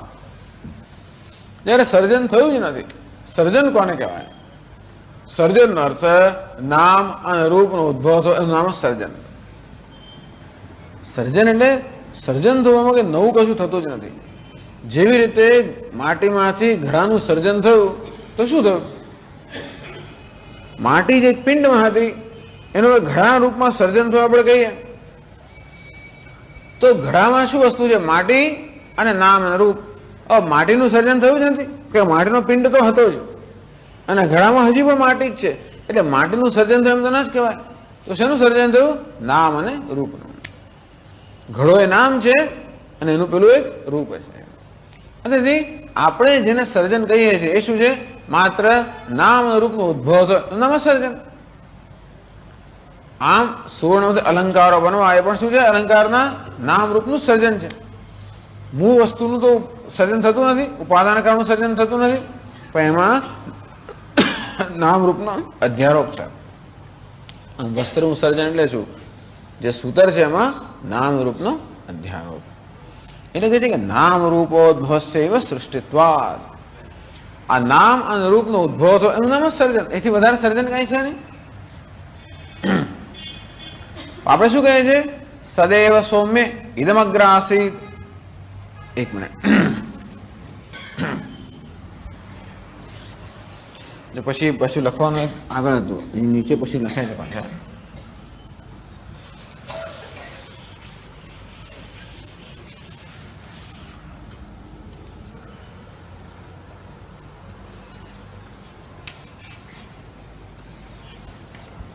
એકમ એવ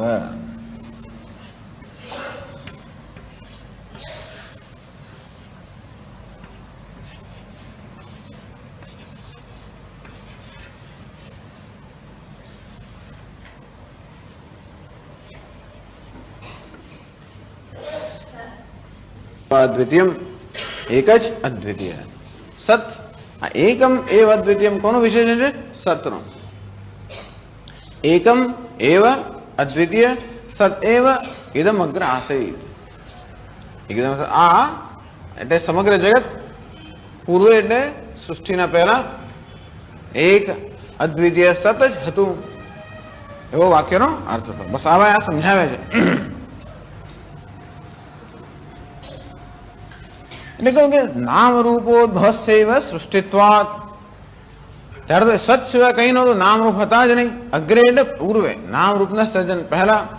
જેના પર સર્જન કહીએ છીએ એનું નામ નામ રૂપનો ઉદ્ભવ, નામ સર્જન. અને સૃષ્ટિતઃ પુરા ન તયોઃ ઉદ્ભવ. જ્યાં સુધી સર્જન થયું જ નથી તેની આપણે અવસ્થા અત્યારે નામ રૂપનો ઉદ્ભવ થયો જ નથી. અંતેથી એ નામ રૂપ આ સતના અંશ ના બની શકે. જેનો ઉદ્ભવ થયો જ નથી એવા નામ રૂપ કેવી રીતે સતના અંશ બની શકે? નિરંશમ સત યથા, નિરંશમ સત. અને માટે આ સત કેવું છે? નિરંશ છે, નિરવયવ છે. યથા વિયત દ્રષ્ટાંત આપ્યું. વિયત એટલે આકાશ. આકાશ કેવું છે? અવયવ રહિત નું છે. એટલે જે વસ્તુ નિરવયવ હોય, નિરંશ હોય એ સ્વગત ભેદથી મુક્ત હોય. જે વસ્તુ અંશમાંથી અવયવમાંથી ન બની હોય, અંશ કે અવયવ વગરની હોય, એમાં સ્વગત ભેદ હોય નહીં. સ્વગત ભેદ ક્યારે હોય? જ્યારે અંશ કે અવયવ હોય ત્યારે. સત કેવું છે? નિરવયવ છે અને માટે એમાં સ્વગત ભેદ નથી. આકાશ કેવું છે? અવયવ વગરનું છે. આકાશના હાથ પગ માથું એવું કશું હોતું નથી. એવું છે એક રસ. આકાશમાં અવયવ નથી, પણ આકાશ કેવું છે? સ્વગત ભેદ રહિત. આકાશમાં કોઈ અંદર અંદરનો ભેદ નથી, સ્વગત ભેદ નથી. તો નિયમ એવો છે કે જે નિરવયવ હોય એ સ્વગત ભેદ રહિત હોય. સત પણ નિરવયવ છે, માટે સત પણ સ્વગત ભેદથી રહિત છે. એટલે સતમાં, બ્રહ્મમાં કે પરમાત્મામાં સ્વગત ભેદ નથી. અત્યારે ભલે બધા અનેક ચેતનાઓ દેખાતા હોય, આવું કહેવાની કેમ જરૂર પડે છે? એવું કેમ કહેવાની જરૂર પડે છે કે સતમાં સ્વગત ભેદ નથી? કારણ કે અત્યારે જાણે બધા ચૈતન્ય અનેક બધા જુદા જુદા હોય એવો આપણો ભાસ થાય છે. જેમ અગ્નિમાં સ્વગત ભેદ નથી, પણ અનેક બધા તણખાઓ દેખાય છે, અને માટે આપણે માની લઈએ કે બધા તણખા એક બે જુદા જુદા છે, અને માટે બધા અગ્નિના અવયવો છે એમ માની લઈએ આપણે. અને જીવો બધા એકબીજાથી જાણે જુદા જુદા હોય, અને આપણે જીવો બધા બ્રહ્મના અવયવ હોય કે અંશ હોય એમ માની લઈએ આપણે. એવું માને પણ છે લોકો. એના સંદર્ભમાં કહે છે કે ભલે જુદા જુદા દેખાતા હોય છતાં પણ જે જુદું જુદું દેખાય છે એ તો નામરૂપ જુદા દેખાય છે. પેલું સત કે ચૈતન્ય એ જુદું દેખાતું નથી. જે દેખાય છે ચૈતન્ય હોય જ ના શકે. જે દેખાય છે કેવું છે? ઇદમ અર્થાત નામરૂપ. પરંતુ જે દેખાય છે એનો ભેદભાવ જે નથી દેખાતો એના પર આપણે ઉડાડી દઈએ છીએ. ચૈતન્ય તો દેખાય જ નહીં, એ કે જોવાનો વિષય નથી. અને શું દેખાય છે? આ નામ ઉપાધિ. ઉપાધિમાં રહેલા બધા ભેદ પેલા ચૈતન્ય પર, સત પર, બ્રહ્મ પર આરોપિત થયા. અને આપણે બહુ વગર વિચાર્યા વગર જ એવો નિર્ણય બાંધી લીધો કે આ બધા જીવો એકબીજા કરતા ભિન્ન છે, અને બધા જીવ એક ચૈતન્યના અંશ છે. તો કે નહીં, ચૈતન્યમાં અંશ સંભવી જ ના શકે. એના સિવાય બીજું કશું હોય તો એમાં કઈ વિભાગ કરી શકે ને. એના સિવાય બીજું કઈ જયારે છે જ નહીં તો એમાં કોણ વિભાગ કરે? અને માટે એ કહું છે નિરવયવ છે, નિરંશ છે. એમ કરીને સ્વતમાં જે સ્વગત ભેદ છે એ સ્વગત ભેદનો નિરાકરણ કરવું કે નથી, સ્વગત ભેદ નથી. મા ભૂત સ્વગત ભેદ. ચાલો કઈ વાંધો નહીં, ભલે સ્વગત ભેદ સતમાં ન રહે. સજાતિ ભેદ કિમ ન સ્યાત. પણ એવું તો બને ને કે એક સત ને બીજું સત ને ત્રીજું સત, એક વૃક્ષ બીજું વૃક્ષ ત્રીજું વૃક્ષ, એક સત બીજું સત ત્રીજું સત, એમ આ ફૂલમાં પણ સત છે, આમાં સત છે, પેલામાં સત છે. અને તો પછી સ્વગત ભેદ ભલે ભલે ના હોય પણ સજાતીય ભેદ અનેક બધા સત હોય એવું તો બને કે ના બને? સજાતીયમ સદંતરમ ઇતિ વક્તવ્યમ. સજાતીય ભેદ ક્યારે હોય? એક જ જાતિના બે જયારે સભ્ય હોય ત્યારે. એક વૃક્ષ હોય અને બીજું વૃક્ષ હોય તો બે વચ્ચેના ભેદને શું કહીએ? સજાતીય ભેદ કહીએ. એક મનુષ્ય હોય બીજો મનુષ્ય હોય વચ્ચેના ભેદને શું કહીએ? સજાતીય ભેદ. તો ચાલો માની લો કે સતમાં સજાતીય ભેદ શક્ય છે, માની લો. એક સત છે બીજું સત છે એમ માની લઈએ. એમ કરીને બે સત વચ્ચે સજાતીય ભેદ હોય. જો બે સત હોય તો સજાતીય ભેદ આપણે સ્થાપી શકીએ. પ્રશ્ન એ છે કે સત બે હોઈ શકે કે નહીં? બે ક્યારે હોય? વસ્તુ બે ક્યારે હોય? એક વસ્તુ એક જગ્યાએ મર્યાદિત થઈ હોય અને બીજી જગ્યાએ મર્યાદિત થઈ હોય તેની વસ્તુ બે હોઈ શકે. હું આ ટેબલ કરતા જુદો છું કારણ કે મારામાં અમુક પ્રકારની વિશેષતાઓ છે જે મને મર્યાદિત કરે છે. ટેબલમાં એના પ્રકારની વિશેષતાઓ છે જે ટેબલને મર્યાદિત કરે છે. ટેબલમાં ટેબલપણું છે, મારામાં મનુષ્યપણું છે. એમ હોવાને કારણે આ સજાતીય કે વિજાતીય ભેદ. ચાલો હું ને ભાઈ તું એમ કહો, એક મનુષ્ય ને બીજો મનુષ્ય, બંનેમાં મનુષ્યપણું છે, બંને માણસ તો છે. અને છતાં પણ એક માણસ એક સ્થળમાં કાળમાં અને પરિસ્થિતિમાં છે, બીજો માણસ બીજા સ્થળ કાળ અને પરિસ્થિતિમાં છે. અને એની દરેકની કેવી છે? એક મર્યાદા છે, એક સીમા રેખા છે. દરેક મનુષ્યને એક સીમા રેખામાં બંધાયેલા હોવાને કારણે, દરેકની સીમા રેખા હોવાને કારણે આ મનુષ્યની મર્યાદા આટલી છે, બીજા મનુષ્યની મર્યાદા આટલી છે. અને માટે એક મનુષ્ય બીજા મનુષ્ય કરતા જુદો છે એવું સિદ્ધ થઈ શકે. અને તેથી બે મનુષ્યની અંદર સજાતીય ભેદ સિદ્ધ થાય. ટૂંકમાં બે આપણે નક્કી કરી શકીએ કે બે મનુષ્યો છે તો એમનો સજાતીય ભેદ સિદ્ધ થાય. બે ક્યારે નક્કી થાય? દરેક જ્યારે પોતાના સ્થાન પૂરતું જ મર્યાદિત હોય. આકાશ બે છે એવું ન નક્કી કરી શકે. આકાશ બે છે એવું નક્કી કરી શકે? ન નક્કી કરી શકે. આકાશ સર્વત્ર વ્યાપ્ત છે, પરંતુ ઘડા બે છે નક્કી કરે. એક ઘડો અહીંના પૂરતો મર્યાદિત છે, બીજો ઘડો અન્યત્ર છે. બે પણ નક્કી થાય તો સજાતીય ભેદ નક્કી થાય. તમે બે સત એવું નક્કી કરી આપો, બે સત એવું સિદ્ધ કરી આપો તો સતમાં સજાતીય ભેદ છે એવું સિદ્ધ થાય. તો બે સત સિદ્ધ ક્યારે થાય? સતમાં કોઈ પ્રકારનો વિશેષ હોય તો ને. આ પ્રકાશને તમે નક્કી કરી આપો. આ એક ટ્યુબલાઇટ નો પ્રકાશ, બીજી ટ્યુબલાઇટ નો પ્રકાશ, ત્રીજી ટ્યુબલાઇટ નો પ્રકાશ. પ્રકાશ કેટલા છે? કેટલા પ્રકાશો છે? કેટલા આપણે ક્યારે કહી શકીએ? એક પ્રકાશની કંઈક વિશિષ્ટતા હોય જે બીજા પ્રકાશ કરતા જુદી પાડતી હોય તો આપણે બે કહી શકીએ. આમ મારામાં કંઈક વિશિષ્ટતા હોય, બીજામાં બીજી વિશિષ્ટતા હોય તો જ બે જુદા પડી શકાય. પણ એક પ્રકાશની કોઈ વિશિષ્ટતા જ નથી, એનો કોઈ આકાર નથી, બીજા પ્રકાશની પણ વિશિષ્ટતા હોય અને માટે બે પ્રકાશ છે એવું નક્કી થઈ શકે નહીં. તેમ સતની અંદર કોઈ પ્રકારની વિશિષ્ટતા છે જ નહીં જે સતને કોઈ દેશમાં, કાળમાં કે વસ્તુમાં મર્યાદિત કરી શકે. અંતેથી એ સત બે હોઈ શકે. બીજું સત અને આ સત. તો આ સત કેવું છે જે બીજા સત કરતા જુદું પડે? આ એક પ્રકાશ કેવો છે જે બીજા પ્રકાશ કરતા જુદો પડે? એક જૈન સાધુ મને સમજાવે એકવાર કે કેવી રીતે આત્માની મુક્તિ કેવી રીતે થાય. તો આત્મા જે કર્મથી અત્યારે બંધાયેલો હોવાને કારણે અત્યારે નીચે પડી ગયો છે, કર્મના પેલા વજનને કારણે. કર્મની રજ લાગી જાય આત્માને એટલે આત્મા નીચે આવી ગયો. ધીમે ધીમે ધીમે આ કર્મની રજકરણ દૂર થતા થતા દષ્ટ થઈ જાય એટલે આત્મા પછી જતો રહે લોકમાં. બરોબર છે, આત્મા લોકમાં જતો રહે તો ત્યાં પછી આત્મા સ્વતંત્ર રીતે ત્યાં રહે. એક આત્મા અને બીજા આત્મામાં શું ભેદ છે કે એક આત્માની કેટલી મર્યાદા અને બીજા આત્માની કેટલી મર્યાદા? તો કે જો ને આ પ્રકાશ જુદા થશે કે નહીં, અહીંયાનો પ્રકાશ તો આપણે જોઈ ના શકીએ પણ છે તો ખરા ને જુદા જુદા. કેવી નક્કી થઈ શકે? ચૈતન્ય જે છે એનો કોઈ આકાર હોય, એમાં કોઈ રૂપ હોય, ગુણ હોય, રંગ હોય તો કહી શકાય કે એક ચેતન લાલ રંગનો છે, બીજો ચેતન પીળા રંગનો છે. એક ચેતન ચોરસ છે, બીજો ગોળ છે. એક ચેતન સ્થૂળ છે, બીજો જાડો છે ને બીજો પાતળો છે. એમ ચેતનમાં જાડો, પાતળો, ચોરસ, ગોળ, ઊંચો, નીચો, લાલ, પીળો, વાંકો, ચૂકો, કઈ પ્રકારની વિશેષતા હોય ચેતનમાં. તો એક ચેતન બીજા ચેતન કરતા જુદો હોઈ શકે.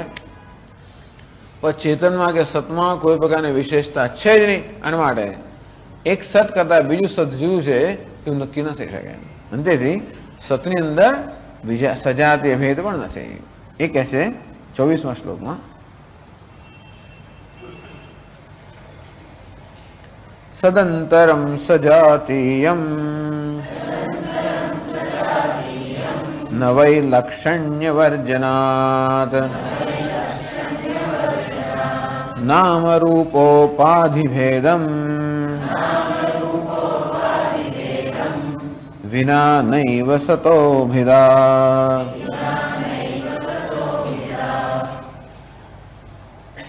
સદંતરમ સજાતીયમ ને આ એક સત કરતા બીજું વળી સત એના જેવું પણ એના કરતા જુદું, એને કરતા જુદું બીજું સત હોય ના શકે. સદંતરમ સદંતર બીજું સત, સજાતીયમ આ સત છે એના જેવું બીજું એક સત ન હોઈ શકે. કેમ ન હોઈ શકે? વૈલક્ષણ્ય વર્જનાત. એક સતને બીજા સત કરતા જુદું પાડનારી કોઈ વિલક્ષણતા હોય કે વિશિષ્ટતા હોય તો જ આ એક સત બીજા સત કરતા જુદું હોઈ શકે. એક કમળ કરતા બીજું કમળ જુદું હોય કારણ કે એક કમળ અહીં મર્યાદિત છે, બીજું કમળ બીજે મર્યાદિત છે. અને તેથી બે પદાર્થોમાં કોઈ પણ પદાર્થમાં જયારે વિશિષ્ટતા એ વિશિષ્ટ મર્યાદિત થઈ જાય, વિશિષ્ટતાથી પદાર્થ મર્યાદિત થઈ જાય. અંતે ત્યાં ટેબલમાં મેં કહું ને ટેબલ પણ જ છે, ખુરશી પણ નથી. ખુરશીમાં ખુરશી પણ છે અને ડેસ્ક પણ નથી. એમ હોવાને કારણે આ પદાર્થો બે ખુરશીઓ હોય પણ દરેક ખુરશી મર્યાદિત છે. અને માટે બે ખુરશી વચ્ચે ખુરશી બે હોઈ શકે. ખુરશી કેવી છે? મર્યાદા વાળી છે.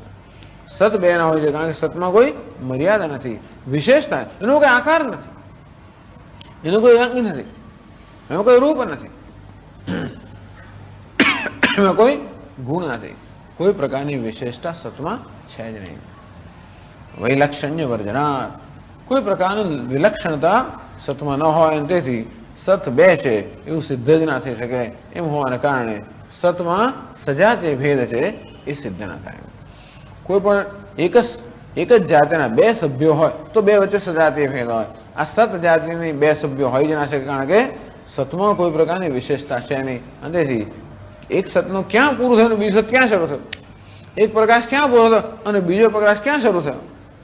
આ પ્રકાશ આટલા ગોળની અંદર જ રહેતો હોત અને બહાર ન હોત, અને બીજો પ્રકાશ બીજા ગોળમાં રહેતો હોત એની બહાર ન, તો કે આ પ્રકાશ અહીંયા, આ પ્રકાશ ત્યાં.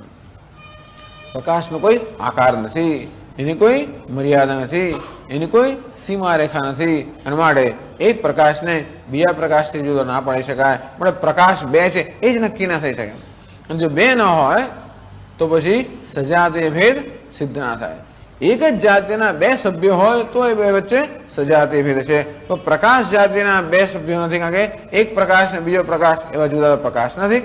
અને માટે પ્રકાશમાં સજાતીય ભેદ સિદ્ધ ના થઈ શકે. તો પ્રકાશનું દ્રષ્ટાંત આપ્યું, આકાશનું દ્રષ્ટાંત આપીએ, પણ સતમાં તો પ્રકાશ કશું નથી, કોઈ પ્રકારની વિશેષતા નથી. અને માટે સજાતીય ભેદ સિદ્ધ ના થઈ શકે. તો પ્રશ્ન કરો કે આપ કહો છો કે સત જુદા જુદા ના હોય, પણ જોયું નનું ઘટ સત્તા પટ સત્તા ભેદ પ્રતિભાસતે. પણ ઘડો છે, ઘડામાં છે પણ છે, વસ્ત્રમાં છે પણ છે, ટેબલમાં છે પણ છે, ખુરશીમાં છે, આ દરેકમાં સત્તા છે. સત દરેકમાં છે. સત એટલે શું? હોવાપણું. ઘડો છે માટે એમાં હોવાપણું છે, એમાં સત છે. ખુરશી છે એમાં સત છે. ટેબલ છે એમાં પણ સત છે. આપ તો કહો છો કે સત અનેક ના હોય, પણ સત તો અનેક છે. આજે ટેબલનું સત, ખુરશીનું સત, વસ્ત્રનું સત, તો પછી સત અનેક છે કે નહીં? આપણે સત અનેક ભાષે છે કે નહીં? પંખો છે, ટ્યુબલાઇટ છે, ટેબલ છે, ખુરશી છે. આ પેલા ખુરશીનું છે પણ ખુરશી પૂરતો મર્યાદિત છે, ટેબલનું છે પણ ટેબલમાં મર્યાદિત છે, ટ્યુબલાઇટનું છે પણ ટ્યુબલાઇટમાં મર્યાદિત છે. તો છે આમ અસ્તિત્વ તો દરેક બધું આટલું મર્યાદિત છે. આટલા બધા સત દેખાય છે, ત્યારે આપ કેમ કહો છો કે સતમાં સજાતીય ભેદ નથી? અનેક સત છે એના માટે સજાતીય ભેદ છે. જેમ અનેક વૃક્ષો હોય તો સજાતીય ભેદ છે, એમ અનેક સત છે. ઘટાકાશ મઠાકાશાદિવત ઔપાધિકો ભેદ ન સ્વતઃ ભાતિ. તો કે નહીં, આજે ટેબલમાં સત છે, ખુરશીમાં સત છે, પંખામાં સત છે, એ ભેદ કેવો છે? ઘટાકાશ, મઠાકાશ, પછી ગૃહાકાશ. એમ ઘડામાં રહેલું આકાશ આપણે શું કહીએ? ઘટાકાશ. ઘરમાં રહેલા આકાશ શું કહીએ? ગૃહાકાશ. મઠમાં રહેલા આકાશ શું કહીએ? મઠાકાશ. એમ ભલે આપણે શબ્દ પ્રયોગ કરતા હોઈએ, શબ્દ પ્રયોગ કરીએ છીએ, અને આપણને એમ લાગે પણ છે કે આ ઘટાકાશ પેલા મઠાકાશ કરતા જુદું છે, પણ ખરેખર ઘડામાં રહેલું આકાશ પેલા મઠમાં રહેલા આકાશ કરતા જુદું છે ખરું? જુદાઈ ક્યાં છે? ઘડામાં અને મઠમાં જુદાઈ છે, આકાશમાં નથી. મઠ એટલે હોલ, મઠ એટલે મઠ, મઠ એટલે હોલ. એટલે મઠ કેમ આવે? પ્રવચનો અપાતા હશે એટલે મઠ હંમેશા આવ્યા જ કરતો હોય. પાણી પીને ઘડો પણ હોય જોડે એટલે ઘડો પણ આવે. એક કપડું પહેરડે પટ પણ આવે. એટલે ઘટાકાશ, પટાકાશ, મઠાકાશ. આટલે એમની દુનિયા. મેં કહું ને એમની દુનિયામાં જે હોય શું, પેલું પાણી કાઢવા માટે દોડવું એટલે એક રજ્જુ, અને કોઈ દાડો રજ્જુ ને બદલે હું સાપ પણ રજ્જુ ને સર્પ. બસ આટલું, એટલે આટલા દ્રષ્ટાંત. ત્યાં મહારાજ ફરવા જતા હોય સવારમાં કે સાંજે, તો દરિયા કિનારે જાય તો એમને કદાચ રેતીમાં પેલી છીપોની અંદર ચાંદી દેખાય એટલે સુક્તિકા રાજા. આકાશમાં પેલા વાદળ જાત જાતના રંગ દે ગંધર્વનગર. બસ આમાં આટલા દ્રષ્ટાંતમાં આખું વેદાંત સમજાઈ દે છે. આમ ગોળ ગોળ ફેરવ્યા જ કરે છે. ઘટાકાશ મઠાકાશવત ઔપાધિકો ભેદ. આમ ઘટ મઠ કરતા જુદો છે, પણ ઘટાકાશ મઠાકાશ કરતા જુદું છે એ ન કહી શકાય. કારણ કે એ તો પેલા ઘટને અંદર ઘટની જે મર્યાદા છે એને આપણી મનમાં આકાશમાં આરોપિત કરીને ઘટાકાશ નામનો એક શબ્દ આપણે પ્રયોગ કર્યો. એ મઠાકાશ એમ કરીને આપણે આકાશમાં કે ઘડા જેવો આકાર ન હોય અને આકાશમાં મઠ જેવો આકાર ન હોય, આકાશમાં જાણે કે પેલા શકોરા જેવો આકાર ન હોય એમ માની લઈએ છીએ. પરંતુ આકાશમાં એવો કોઈ પ્રકારના ભેદ છે નહીં. ભેદ ક્યાં છે? એની ઉપાધિમાં ભેદ છે. ઘડો ઉપાધિ છે, મઠ ઉપાધિ છે. આ બધા ઉપાધિને ભેદ છે, એ આકાશમાં ભેદ નથી. તે રીતે નામ રૂપ ઉપાધિ ભેદમ વિના નહીં વસતો ભેદા. તો ભેદ ક્યાં છે? આ નામ રૂપની ઉપાધિમાં છે. એમાં રહેલા સતમાં ભેદ નથી. આમ સત તો નિર્વિશેષ હોવાને કારણે શુદ્ધ સત ક્યારે પણ આપણા ઇન્દ્રિયના જ્ઞાન વિશે ન બની શકે. એ જ સત આ નામ રૂપ સાથે સંયોજાઈને આપણે ઇન્દ્રિય જ્ઞાનનો વિષય બને છે. પણ વસ્તુ ખરેખર કોણ? નામ રૂપ આપણા જ્ઞાનનો વિષય, સત આપણા જ્ઞાનનો વિષય નથી. તેથી ભેદભાવ ક્યાં છે? નામ રૂપમાં છે, ઉપાધિમાં છે. આ બધું આપણે રોજ બરોજના કામ લાગે એવું છે. આ બધું જ્ઞાન એમ ના માનું કે આ ખાલી બહુ ઊંચું જ્ઞાન, આ રોજ બરોજનું જ્ઞાન છે. આપણે હંમેશા બધા સાથે વ્યવહાર કરીએ ત્યારે માની લીધું કે હું જેની સાથે વ્યવહાર કરું છું મારા કરતા જુદો છે એમ માનીને વ્યવહાર કરીએ છીએ ને. અને જુદો નથી એમ પણ નથી કહેતા, પણ એક અંશમાં જુદાપણું છે, બીજા અંશમાં જુદાપણું નથી એવું ધ્યાન રાખીએ તો વધારે સારું થાય. કે ભાઈ આ ઉપાધિની દ્રષ્ટિએ અન્ય વ્યક્તિ મારા કરતા ભિન્ન છે, પરંતુ સતની દ્રષ્ટિએ, અસ્થિની દ્રષ્ટિએ, ભાતની દ્રષ્ટિએ, પ્રિયની દ્રષ્ટિએ, ચેતનાની દ્રષ્ટિએ જુદાપણું નથી. અને જેટલું જુદાપણું છે એટલું એનું મહત્વ આપીએ, અને જ્યાં જુદાપણું નથી એને એટલું મહત્વ આપીએ તો આપણો વ્યવહાર બરોબર થાય. પરંતુ દેહની અંદર કે ઉપાધિમાં જે ભેદ છે એને ચેતનના પણ ભેદ માનીને આપણે વ્યવહાર કરતા હોઈએ છીએ. અને એટલા માટે આ વ્યવહારમાંથી અનેક પ્રકારની મુશ્કેલી ઊભી થાય છે. એમને આ બધું રોજ બરોજમાં આપણે આચરી શકીએ એ પ્રકારનું જ્ઞાન છે. તો જેવી રીતે ઘટાકાશ મઠાકાશ, આમ ઘટ વગર ઘટાકાશની કલ્પના કરો, ઘડા વગર ઘડાના આકાશની કલ્પના કરી શકાય? ઘટાકાશ, ઘડામાં રહેલું આકાશ, ઘડા વગર એ ઘટાકાશની કલ્પના કરી શકાય? મઠ વગર, હોલ વગર હોલ આકાશ એવી કલ્પના કરી શકાય? ન કરી શકાય. અને આ ઘટાકાશ મઠાકાશ આ બધા આપણે શબ્દ પ્રયોગ કરીએ એ ઘડા મઠ વગેરે ઉપાધિ વગર એ પ્રકારના શબ્દ પ્રયોગો ન થઈ શકે. અને માટે એ ભેદભાવ બધા ઉપાધિમાં છે, આકાશમાં જેમ નથી.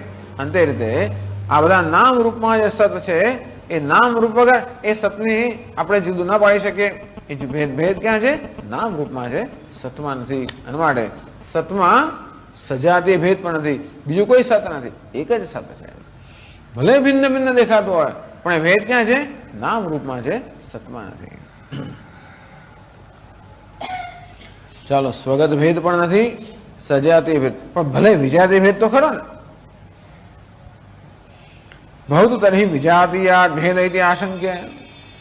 પણ આપણે જ કહ્યું કે આમાં 5 અંશ છે, અસ્થિ ભાતિ પ્રિય રૂપ અને નામ.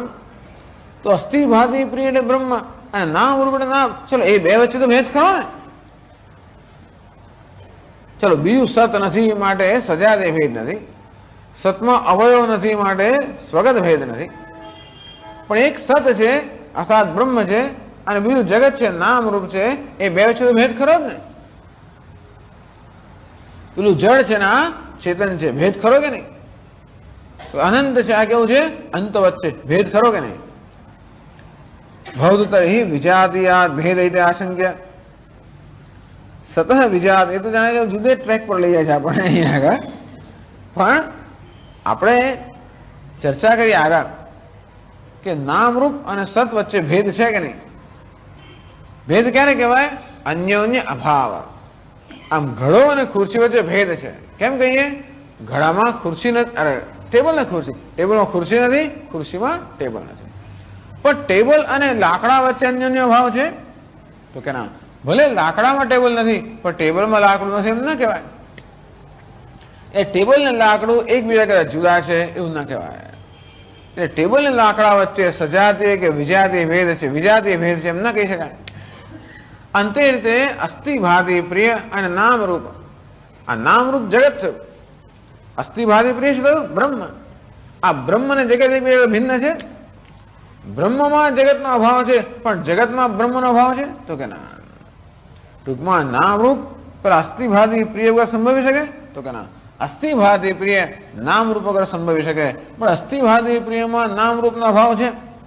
પણ આ નામરૂપમાં નામ અને રૂપ અસ્થિભાતી પ્રિય વગર સંભવી શકે ના. અને માટે આ નામરૂપમાં અસ્થિભાતી પ્રિયનો અભાવ નથી. અને માટે અસ્થિભાતી પ્રિય આ નામરૂપ કરતા જુદું છે એવું નિશ્ચય ના થાય. અને માટે બે વચ્ચે ભેદ નથી. ભેદ એટલે શું? અન્યોન્ય ભાવ. એટલે જગત પણ બ્રહ્મ કરતા ભિન્ન છે એવું સ્થાપિત ન થાય. તેથી વિજાતીય ભેદ પણ સિદ્ધ ન થઈ શકે. અથવા બીજો એક દ્રષ્ટાંત આપીએ કે હું અને મારું પ્રતિબિંબ, હું અને મારું પ્રતિબિંબ, બેમાં કયા પ્રકારનો ભેદ છે? હુંમાં તો પ્રતિબિંબનો અભાવ છે, કારણ કે પ્રતિબિંબ ના હોય તો હું તો છું. પણ પ્રતિબિંબમાં આનો અભાવ ખરો? આના વગર પ્રતિબિંબ સંભવી શકે તો કે ના. અને તેથી ભેદ એટલે અન્યોન્ય અભાવ નથી. એટલે પ્રતિબિંબમાંથી જુદું છે એવું સિદ્ધ ના થઈ શકે. બસ હોય તો તમે પ્રતિબિંબ છો એ પણ સિદ્ધ ના થઈ શકે. ત્યારે તમારા વચ્ચે શું સંબંધ છે? અનિર્વચનીય સંબંધ છે.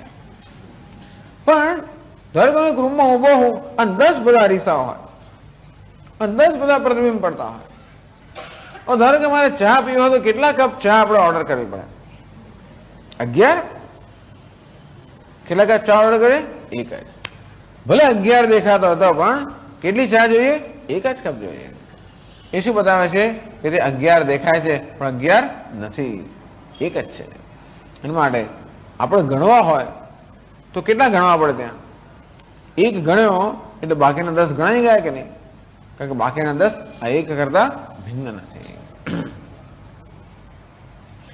એ રીતે સમજાવે છે કે બ્રહ્મ અને જગતમાં કે બ્રહ્મ અને માયામાં ભેદ એટલા માટે નથી કે માયા અથવા તો જગત બ્રહ્મ પર આશ્રિત છે, બ્રહ્મથી સ્વતંત્ર નથી. વિજાતીય ભેદ ક્યાં સંભવી શકે? 2 સ્વતંત્ર સત્તા ધરાવનારા પદાર્થો વચ્ચે વિજાતીય ભેદ સંભવી શકે. આમ વૃક્ષ સ્વતંત્ર છે, પથ્થર સ્વતંત્ર છે તો બે વચ્ચે ભેદ છે, પણ જગતમાં સ્વતંત્ર સત્તા નથી, મળે બ્રહ્મ કરતા ભિન્ન નથી. પણ 25મા શ્લોકમાં જરા જુદી રીતે સમજાવે છે. વાંચો 25મો શ્લોક. વિજાતીયમ સત્તત્તુ ન ખલ્વસ્તીતિ ગમ્યતે નાસ્યાતઃ પ્રતિયોગિત્વં વિજાતીયાદ્ભિદા કુતઃ.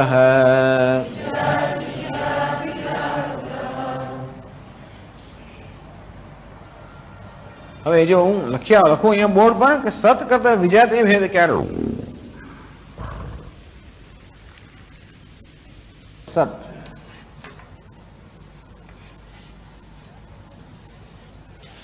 એ વિજાતીય એટલે શું? એના કરતા જુદી જાતિ વાળો. જેમ કે વૃક્ષ અને પથ્થર વિજાતીય છે. કેમ? વૃક્ષમાં પથ્થર પણ નથી, પથ્થરમાં વૃક્ષ પણ નથી. એટલે પથ્થર કેવો છે? અવૃક્ષ. પથ્થર શું કહેવાય? અવૃક્ષ. વૃક્ષને શું કહેવાય? અપથ્થર. કારણ કે પથ્થરમાં વૃક્ષ પણ નથી, વૃક્ષમાં પથ્થર પણ નથી. તો તે રીતે અ હોય વિજાતીય ભેદમાં આવી જરૂરિયાત છે કે પથ્થર અવૃક્ષ છે, વૃક્ષ અપથ્થર છે, ત્યારે બે વચ્ચે વિજાતીય ભેદ હોય. તો સતને વિજાતીય ભેદ ક્યારે હોય? અસત સાથે જ હોઈ શકે.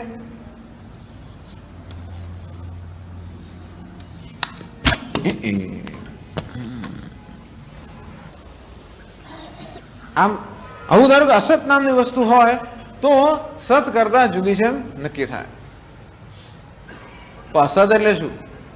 ન હોવું. સત એટલે હોવું, અસત એટલે ન હોવું. જે નથી એ વસ્તુ આના કરતા જુદી છે એમ કેમ કહેવાય? એનામાં કશું વસ્તુ પણ હોત તો આપણે એના કરતા જુદી કહી શકાય, પણ અસત એટલે છે જ નહીં.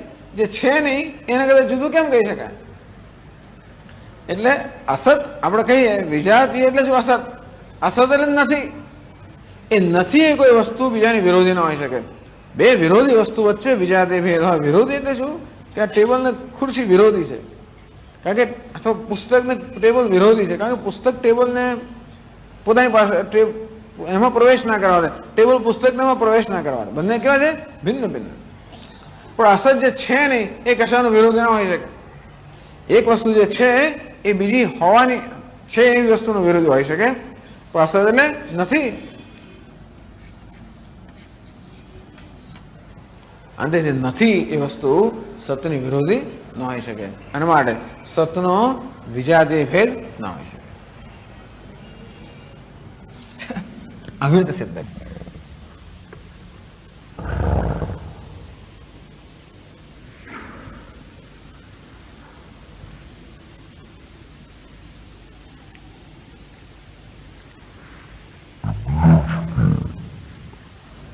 વિજાતીયમ અસત. ધારો કે આપણે વિજાતીય ભેદની કલ્પના કરીએ સતમાં, તો એ સત કરતા જુદી જાતિની વસ્તુ હોવી જોઈએ. એ શું હોય? અસત હોય. તત્વ ના ખરું, અસ્થિતિ ગમે તે, એ તો છે એવું જ કહી ના શકાય ને. અસત એટલે જે નથી. ન સ્યત પ્રતિયોગિત્વમ. અંતેથી અસત સતનું વિરોધી નથી. જે નથી એ છેનું વિરોધી ના હોઈ શકે. વિરોધી હોય બે વસ્તુઓ, એ વચ્ચે જ વિજાતીય ભેદ હોય, પણ અસત સતનું વિરોધી ન હોઈ શકે. અસત એટલે નથી. વિજાતીયાદ ભિરાકુત. તેથી કેવી રીતે સત કરતા બીજી જાતિની વસ્તુ કેમ હોઈ શકે? હોય જ ના શકે. સત કરતા બીજું કશું જુદું કેમ હોઈ શકે? કોઈ વસ્તુને હોવા માટેમાં સત તો હોવું જ જોઈએ ને. કોઈ વસ્તુ બીજી વસ્તુ કશાને હોવા માટે હોવા પણ તો જોઈએ. હોવા પણ એટલે સત. સત કરતા અન્ય વસ્તુ કેવું હોઈ શકે? સત કરતા અન્ય વસ્તુ હોવા માટેમાં સત પણ ના હોવું જોઈએ. અને જો સત ન હોય તો પછી હોય જ કેમ શકે? વસ્તુ હોય ક્યારે? હોવા પણ હોય ત્યારે. હોવા પણ એટલે શું? સત. સત કરતા કશું તદુના અત્યૈતિ કશ્ચન. ક્યારે પણ એનું અતિક્રમણ કરીને કોઈ વસ્તુ સંભવિત નથી, કારણ કે હોવાપણાથી કે છે થી તો અન્ય વસ્તુ હોય જ ના શકે. જે તે નથી. એટલે સત કરતા બીજું કોઈ વસ્તુ અન્ય હોય જ ના શકે. અને માટે વિજાતીય ભેદ શક્ય નથી. સત કરતા બીજું સત ન હોય, કારણ કે એક સતને બીજા સતથી જુદા પાડનારે કોઈ વિશિષ્ટ નથી, માટે સજાતીય ભેદ પણ નથી. અને સતમાં કોઈ અવયવ કે અંશ પણ નથી, કારણ કે નામ રૂપ વગેરેનો હજી ઉદ્ભવ થયો જ નથી. અને માટે સતમાં સ્વગત ભેદ પણ ન હોઈ શકે. એકમ એવ અદ્વિતીયમ. એટલે શું કહ્યું? આ ત્રણ ભેદનો નિરાશ કર્યો. એકમ એવ અદ્વિતીયમ. એકમ અર્થાત જેમાં સ્વગત ભેદ નથી, એવ અર્થાત જેમાં સજાતીય ભેદ નથી, અને અદ્વિતીય અર્થાત જેમાં વિજાતીય ભેદ નથી. એમ શ્રુતિએ પોતે પ્રતિજ્ઞા કરી અને ગ્રંથકારે એ આપણે દલીલોથી બતાવી આપ્યું કે શ્રુતિ જે કહે છે એ બરોબર છે. આમ સતમાં સત કેવું છે? એકમેવ અદ્વિતીયમ. એટલે એક રસ. જો કોઈ ભેદભાવ નથી. એટલે શું કહે? એક રસ. સત કેવું છે? એક રસ. એટલે કે ચિત ઘન, સત ઘન, આનંદ ઘન. ઘણીવાર ઘન શબ્દ વાપરે. ઘન એટલે એકદમ શું કહેવાય? ઠોસ. ઘન એટલે કેવું? ઠોસ. તો સત ચિત આનંદ ઠોસ. પણ સ્વામીજી સત ચિત ના આનંદ એના અવયવ ખરા કે નહીં? ભાઈ સત ચિત કરતા જુદું હોય ને ચિત આનંદ કરતા જુદું હોય તો અવયવ કહેવાય ને. સત એ જ ચિત અને ચિત એ જ આનંદ. માટે કે ત્રણ જુદી વસ્તુ, તો ત્રણ શું કામ નામ વાપરો છો? એટલા જ જગતમાં બધી વસ્તુઓ છે માટે આપણે સત કહીએ. વસ્તુમાં ચેતનતા છે માટે ચિત કહીએ. અને વસ્તુ આનંદ આપે છે માટે આનંદ કહીએ. આપણા અનુભવના આધારે આપણા સત, ચિત્ત અને આનંદ એ પ્રકારના નામ આપતા હોઈએ છે. પરંતુ એ ત્રણ જુદી જુદી વસ્તુઓ છે એવું કોઈ નક્કી થતું નથી. એમને માનું કે સચ્ચિતના આનંદ આ બ્રહ્મના ગુણો છે કે વિશેષણો છે, એને શું છે? લક્ષણ. અંતેથી સત એ જ ચિત્ત છે, ચિત્ત એ જ આનંદ છે. એ નિત્ય, શુદ્ધ, બુદ્ધ, મુક્ત જે કે હોય આ બધું એક જ છે. જે નિત્ય છે એ જ શુદ્ધ છે, એ જ બુદ્ધ છે, એ જ મુક્ત છે. એ સત્યમ, જ્ઞાનમ, અનંતમ, વિજ્ઞાનમ, આનંદમ જે કોઈ શબ્દો વાપરે એ બધાનો અર્થ એક જ છે. શું કામ આટલા બધા શબ્દો વાપરો છો? એક શબ્દ જરા કદાચ આપણને સ્પર્શ ના કરે તો બીજો કરે કદાચ, અને એક દરેકને જુદા જુદા શબ્દો સ્પર્શ કરતા હોય છે. ઘણા લોકો દરેકને કંઈક પોતાની આમ ખાસ વસ્તુ હોય છે. કોઈને આનંદ શબ્દ બહુ ગમે, કોઈને ચિત્ત શબ્દ બહુ ગમે, કોઈને બ્રહ્મ બહુ ગમે, કોઈને મુક્ત બહુ ગમે, કોઈને શુદ્ધ. દરેકને કેવા કોમ્પ્લેક્સ છે એના પર આધાર રાખે છે. દરેકના પોતપોતાના કોમ્પ્લેક્સ પર આધાર રાખે છે. કોઈને શુદ્ધ શબ્દ બહુ ગમે, કોઈને મુક્ત બહુ ગમે, અને કોઈને નિત્ય બહુ ગમે, કોઈને આનંદ બહુ ગમે. તો જે ગમે તે, પણ દરેક શબ્દનો છેવટે અર્થ સમજવા જઈએ તો એ બધા શબ્દો એક જ વસ્તુમાં જઈને છેવટે તો પરિસમાપ્ત થાય છે. અને સત અર્થાત બ્રહ્મ સજાતીય વિજાતીય સ્વગત ભેદ શૂન્ય છે એવું સિદ્ધ કરે. ઓમ પૂર્ણમદ પૂર્ણમિદં પૂર્ણાત પૂર્ણમુદચ્યતે પૂર્ણસ્ય પૂર્ણમાદાય પૂર્ણમેવાવશિષ્યતે. ઓમ શાંતિ શાંતિ શાંતિ. શંકરં શંકરાચાર્યં કેશવં બાદરાયણં સૂત્રભાષ્યકૃતૌ વંદે ભગવन्तौ પુનઃ પુનઃ. ઈશ્વરો ગુરુરાત્મેતિ મૂર્તિભેદવિભાગિને વ્યોમવદ્વ્યાપ્તદેહાય દક્ષિણામૂર્તયે નમઃ. ઓમ શાંતિ શાંતિ શાંતિ. હરિ ઓમ શ્રી ગુરુભ્યો નમઃ. હરિ ઓમ.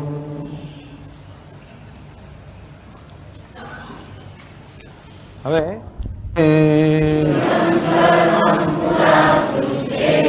એકમેવાદ્વિતીયકમ સદેવાસી નામરૂપે નાસ્તામિત્યારુણેર્વચનઃ વચઃ નાસ્તામિત્યારુણેર્વચઃ. વૃક્ષસ્ય સ્વગતો ભેદઃ પત્રપુષ્પફલાદિભિઃ. જરૂર નથી. વૃક્ષાંતરાत् સજાતીયઃ વિજાતીયઃ શિલાદિતઃ. તથા સદ્વસ્તુનો ભેદ ત્રયં પ્રાપ્તં નિવાર્યતે. ऐक्यावधारणाद्वैत प्रतिषेधैस्त्रिभिः क्रमाद्. सतो नावयवाश्शङ्क्याः तदंशस्या निरूपणात्. नामरूपेण तस्यांशौ तयोरद्याप्यनुद्भवात्.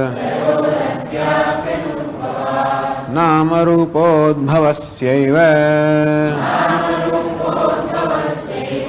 सृष्टित्वात् सृष्टितः पुरा. न तयोरुद्भवस्तस्मात् निरंशं सद्यथा वियत.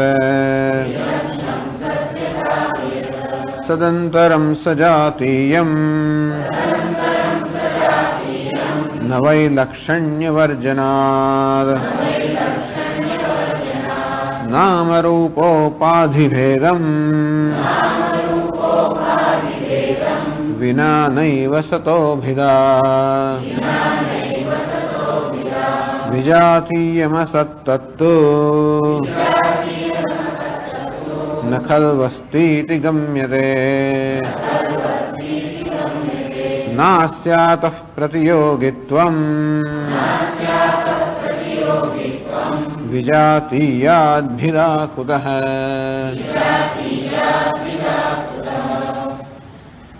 આ બધા શ્લોકોમાં છાંદોગ્ય ઉપનિષદનું વાક્ય સદૈવ સૌમ્ય ઇદમગ્ર આસીત એકમેવાદ્વિતીયમ, જે બધાની નોટમાં હોવું જોઈએ, બોર્ડ પર લખાયું વગેરે વગેરે. ઇદમ, ઇદમ એટલે ઇદમ સર્વમ પુરા સૃષ્ટિ, જેમ 19મા શ્લોકમાં કહ્યું, ઇદમ સર્વમ, આ સમગ્ર જગત જે આપણા અનુભવનો વિષય છે, જે આપણે ઇન્દ્રિયોથી પ્રત્યક્ષ જાણીએ છીએ, અનુમાનથી અર્થાપત્તિ વગેરે પ્રમાણોથી પણ જેનું જ્ઞાન થઈ શકે એવું સ્થૂળ સૂક્ષ્મ કારણ જે સમગ્ર જગત છે, સૃષ્ટિ પુરા, એના સર્જન પહેલા એકમેવા દ્વિતીયમ સદૈવ આસીત, એના સર્જન પહેલા આ સમગ્ર જગત સદૈવ આસીત, આ બધું સત હતું. જેમ કે આ બધા ઘડાઓ એમના સર્જન પહેલા એકમાત્ર માટી હતા. તો માટી શું છે? ઉપાદાન કારણ છે, એમાંથી આ ઘડાઓ સર્જાયેલા છે. ઘડા કાર્ય છે, માટી કારણ છે. અને તેથી પોતાના સર્જન પહેલા બધા કાર્ય કયા રૂપમાં હોય? ઉપાદાન કારણના રૂપમાં હોય. અને તે રીતે સત કે બ્રહ્મ શું છે? ઉપાદાન કારણ, મસાલો જેમાંથી આ જગત બનેલું છે.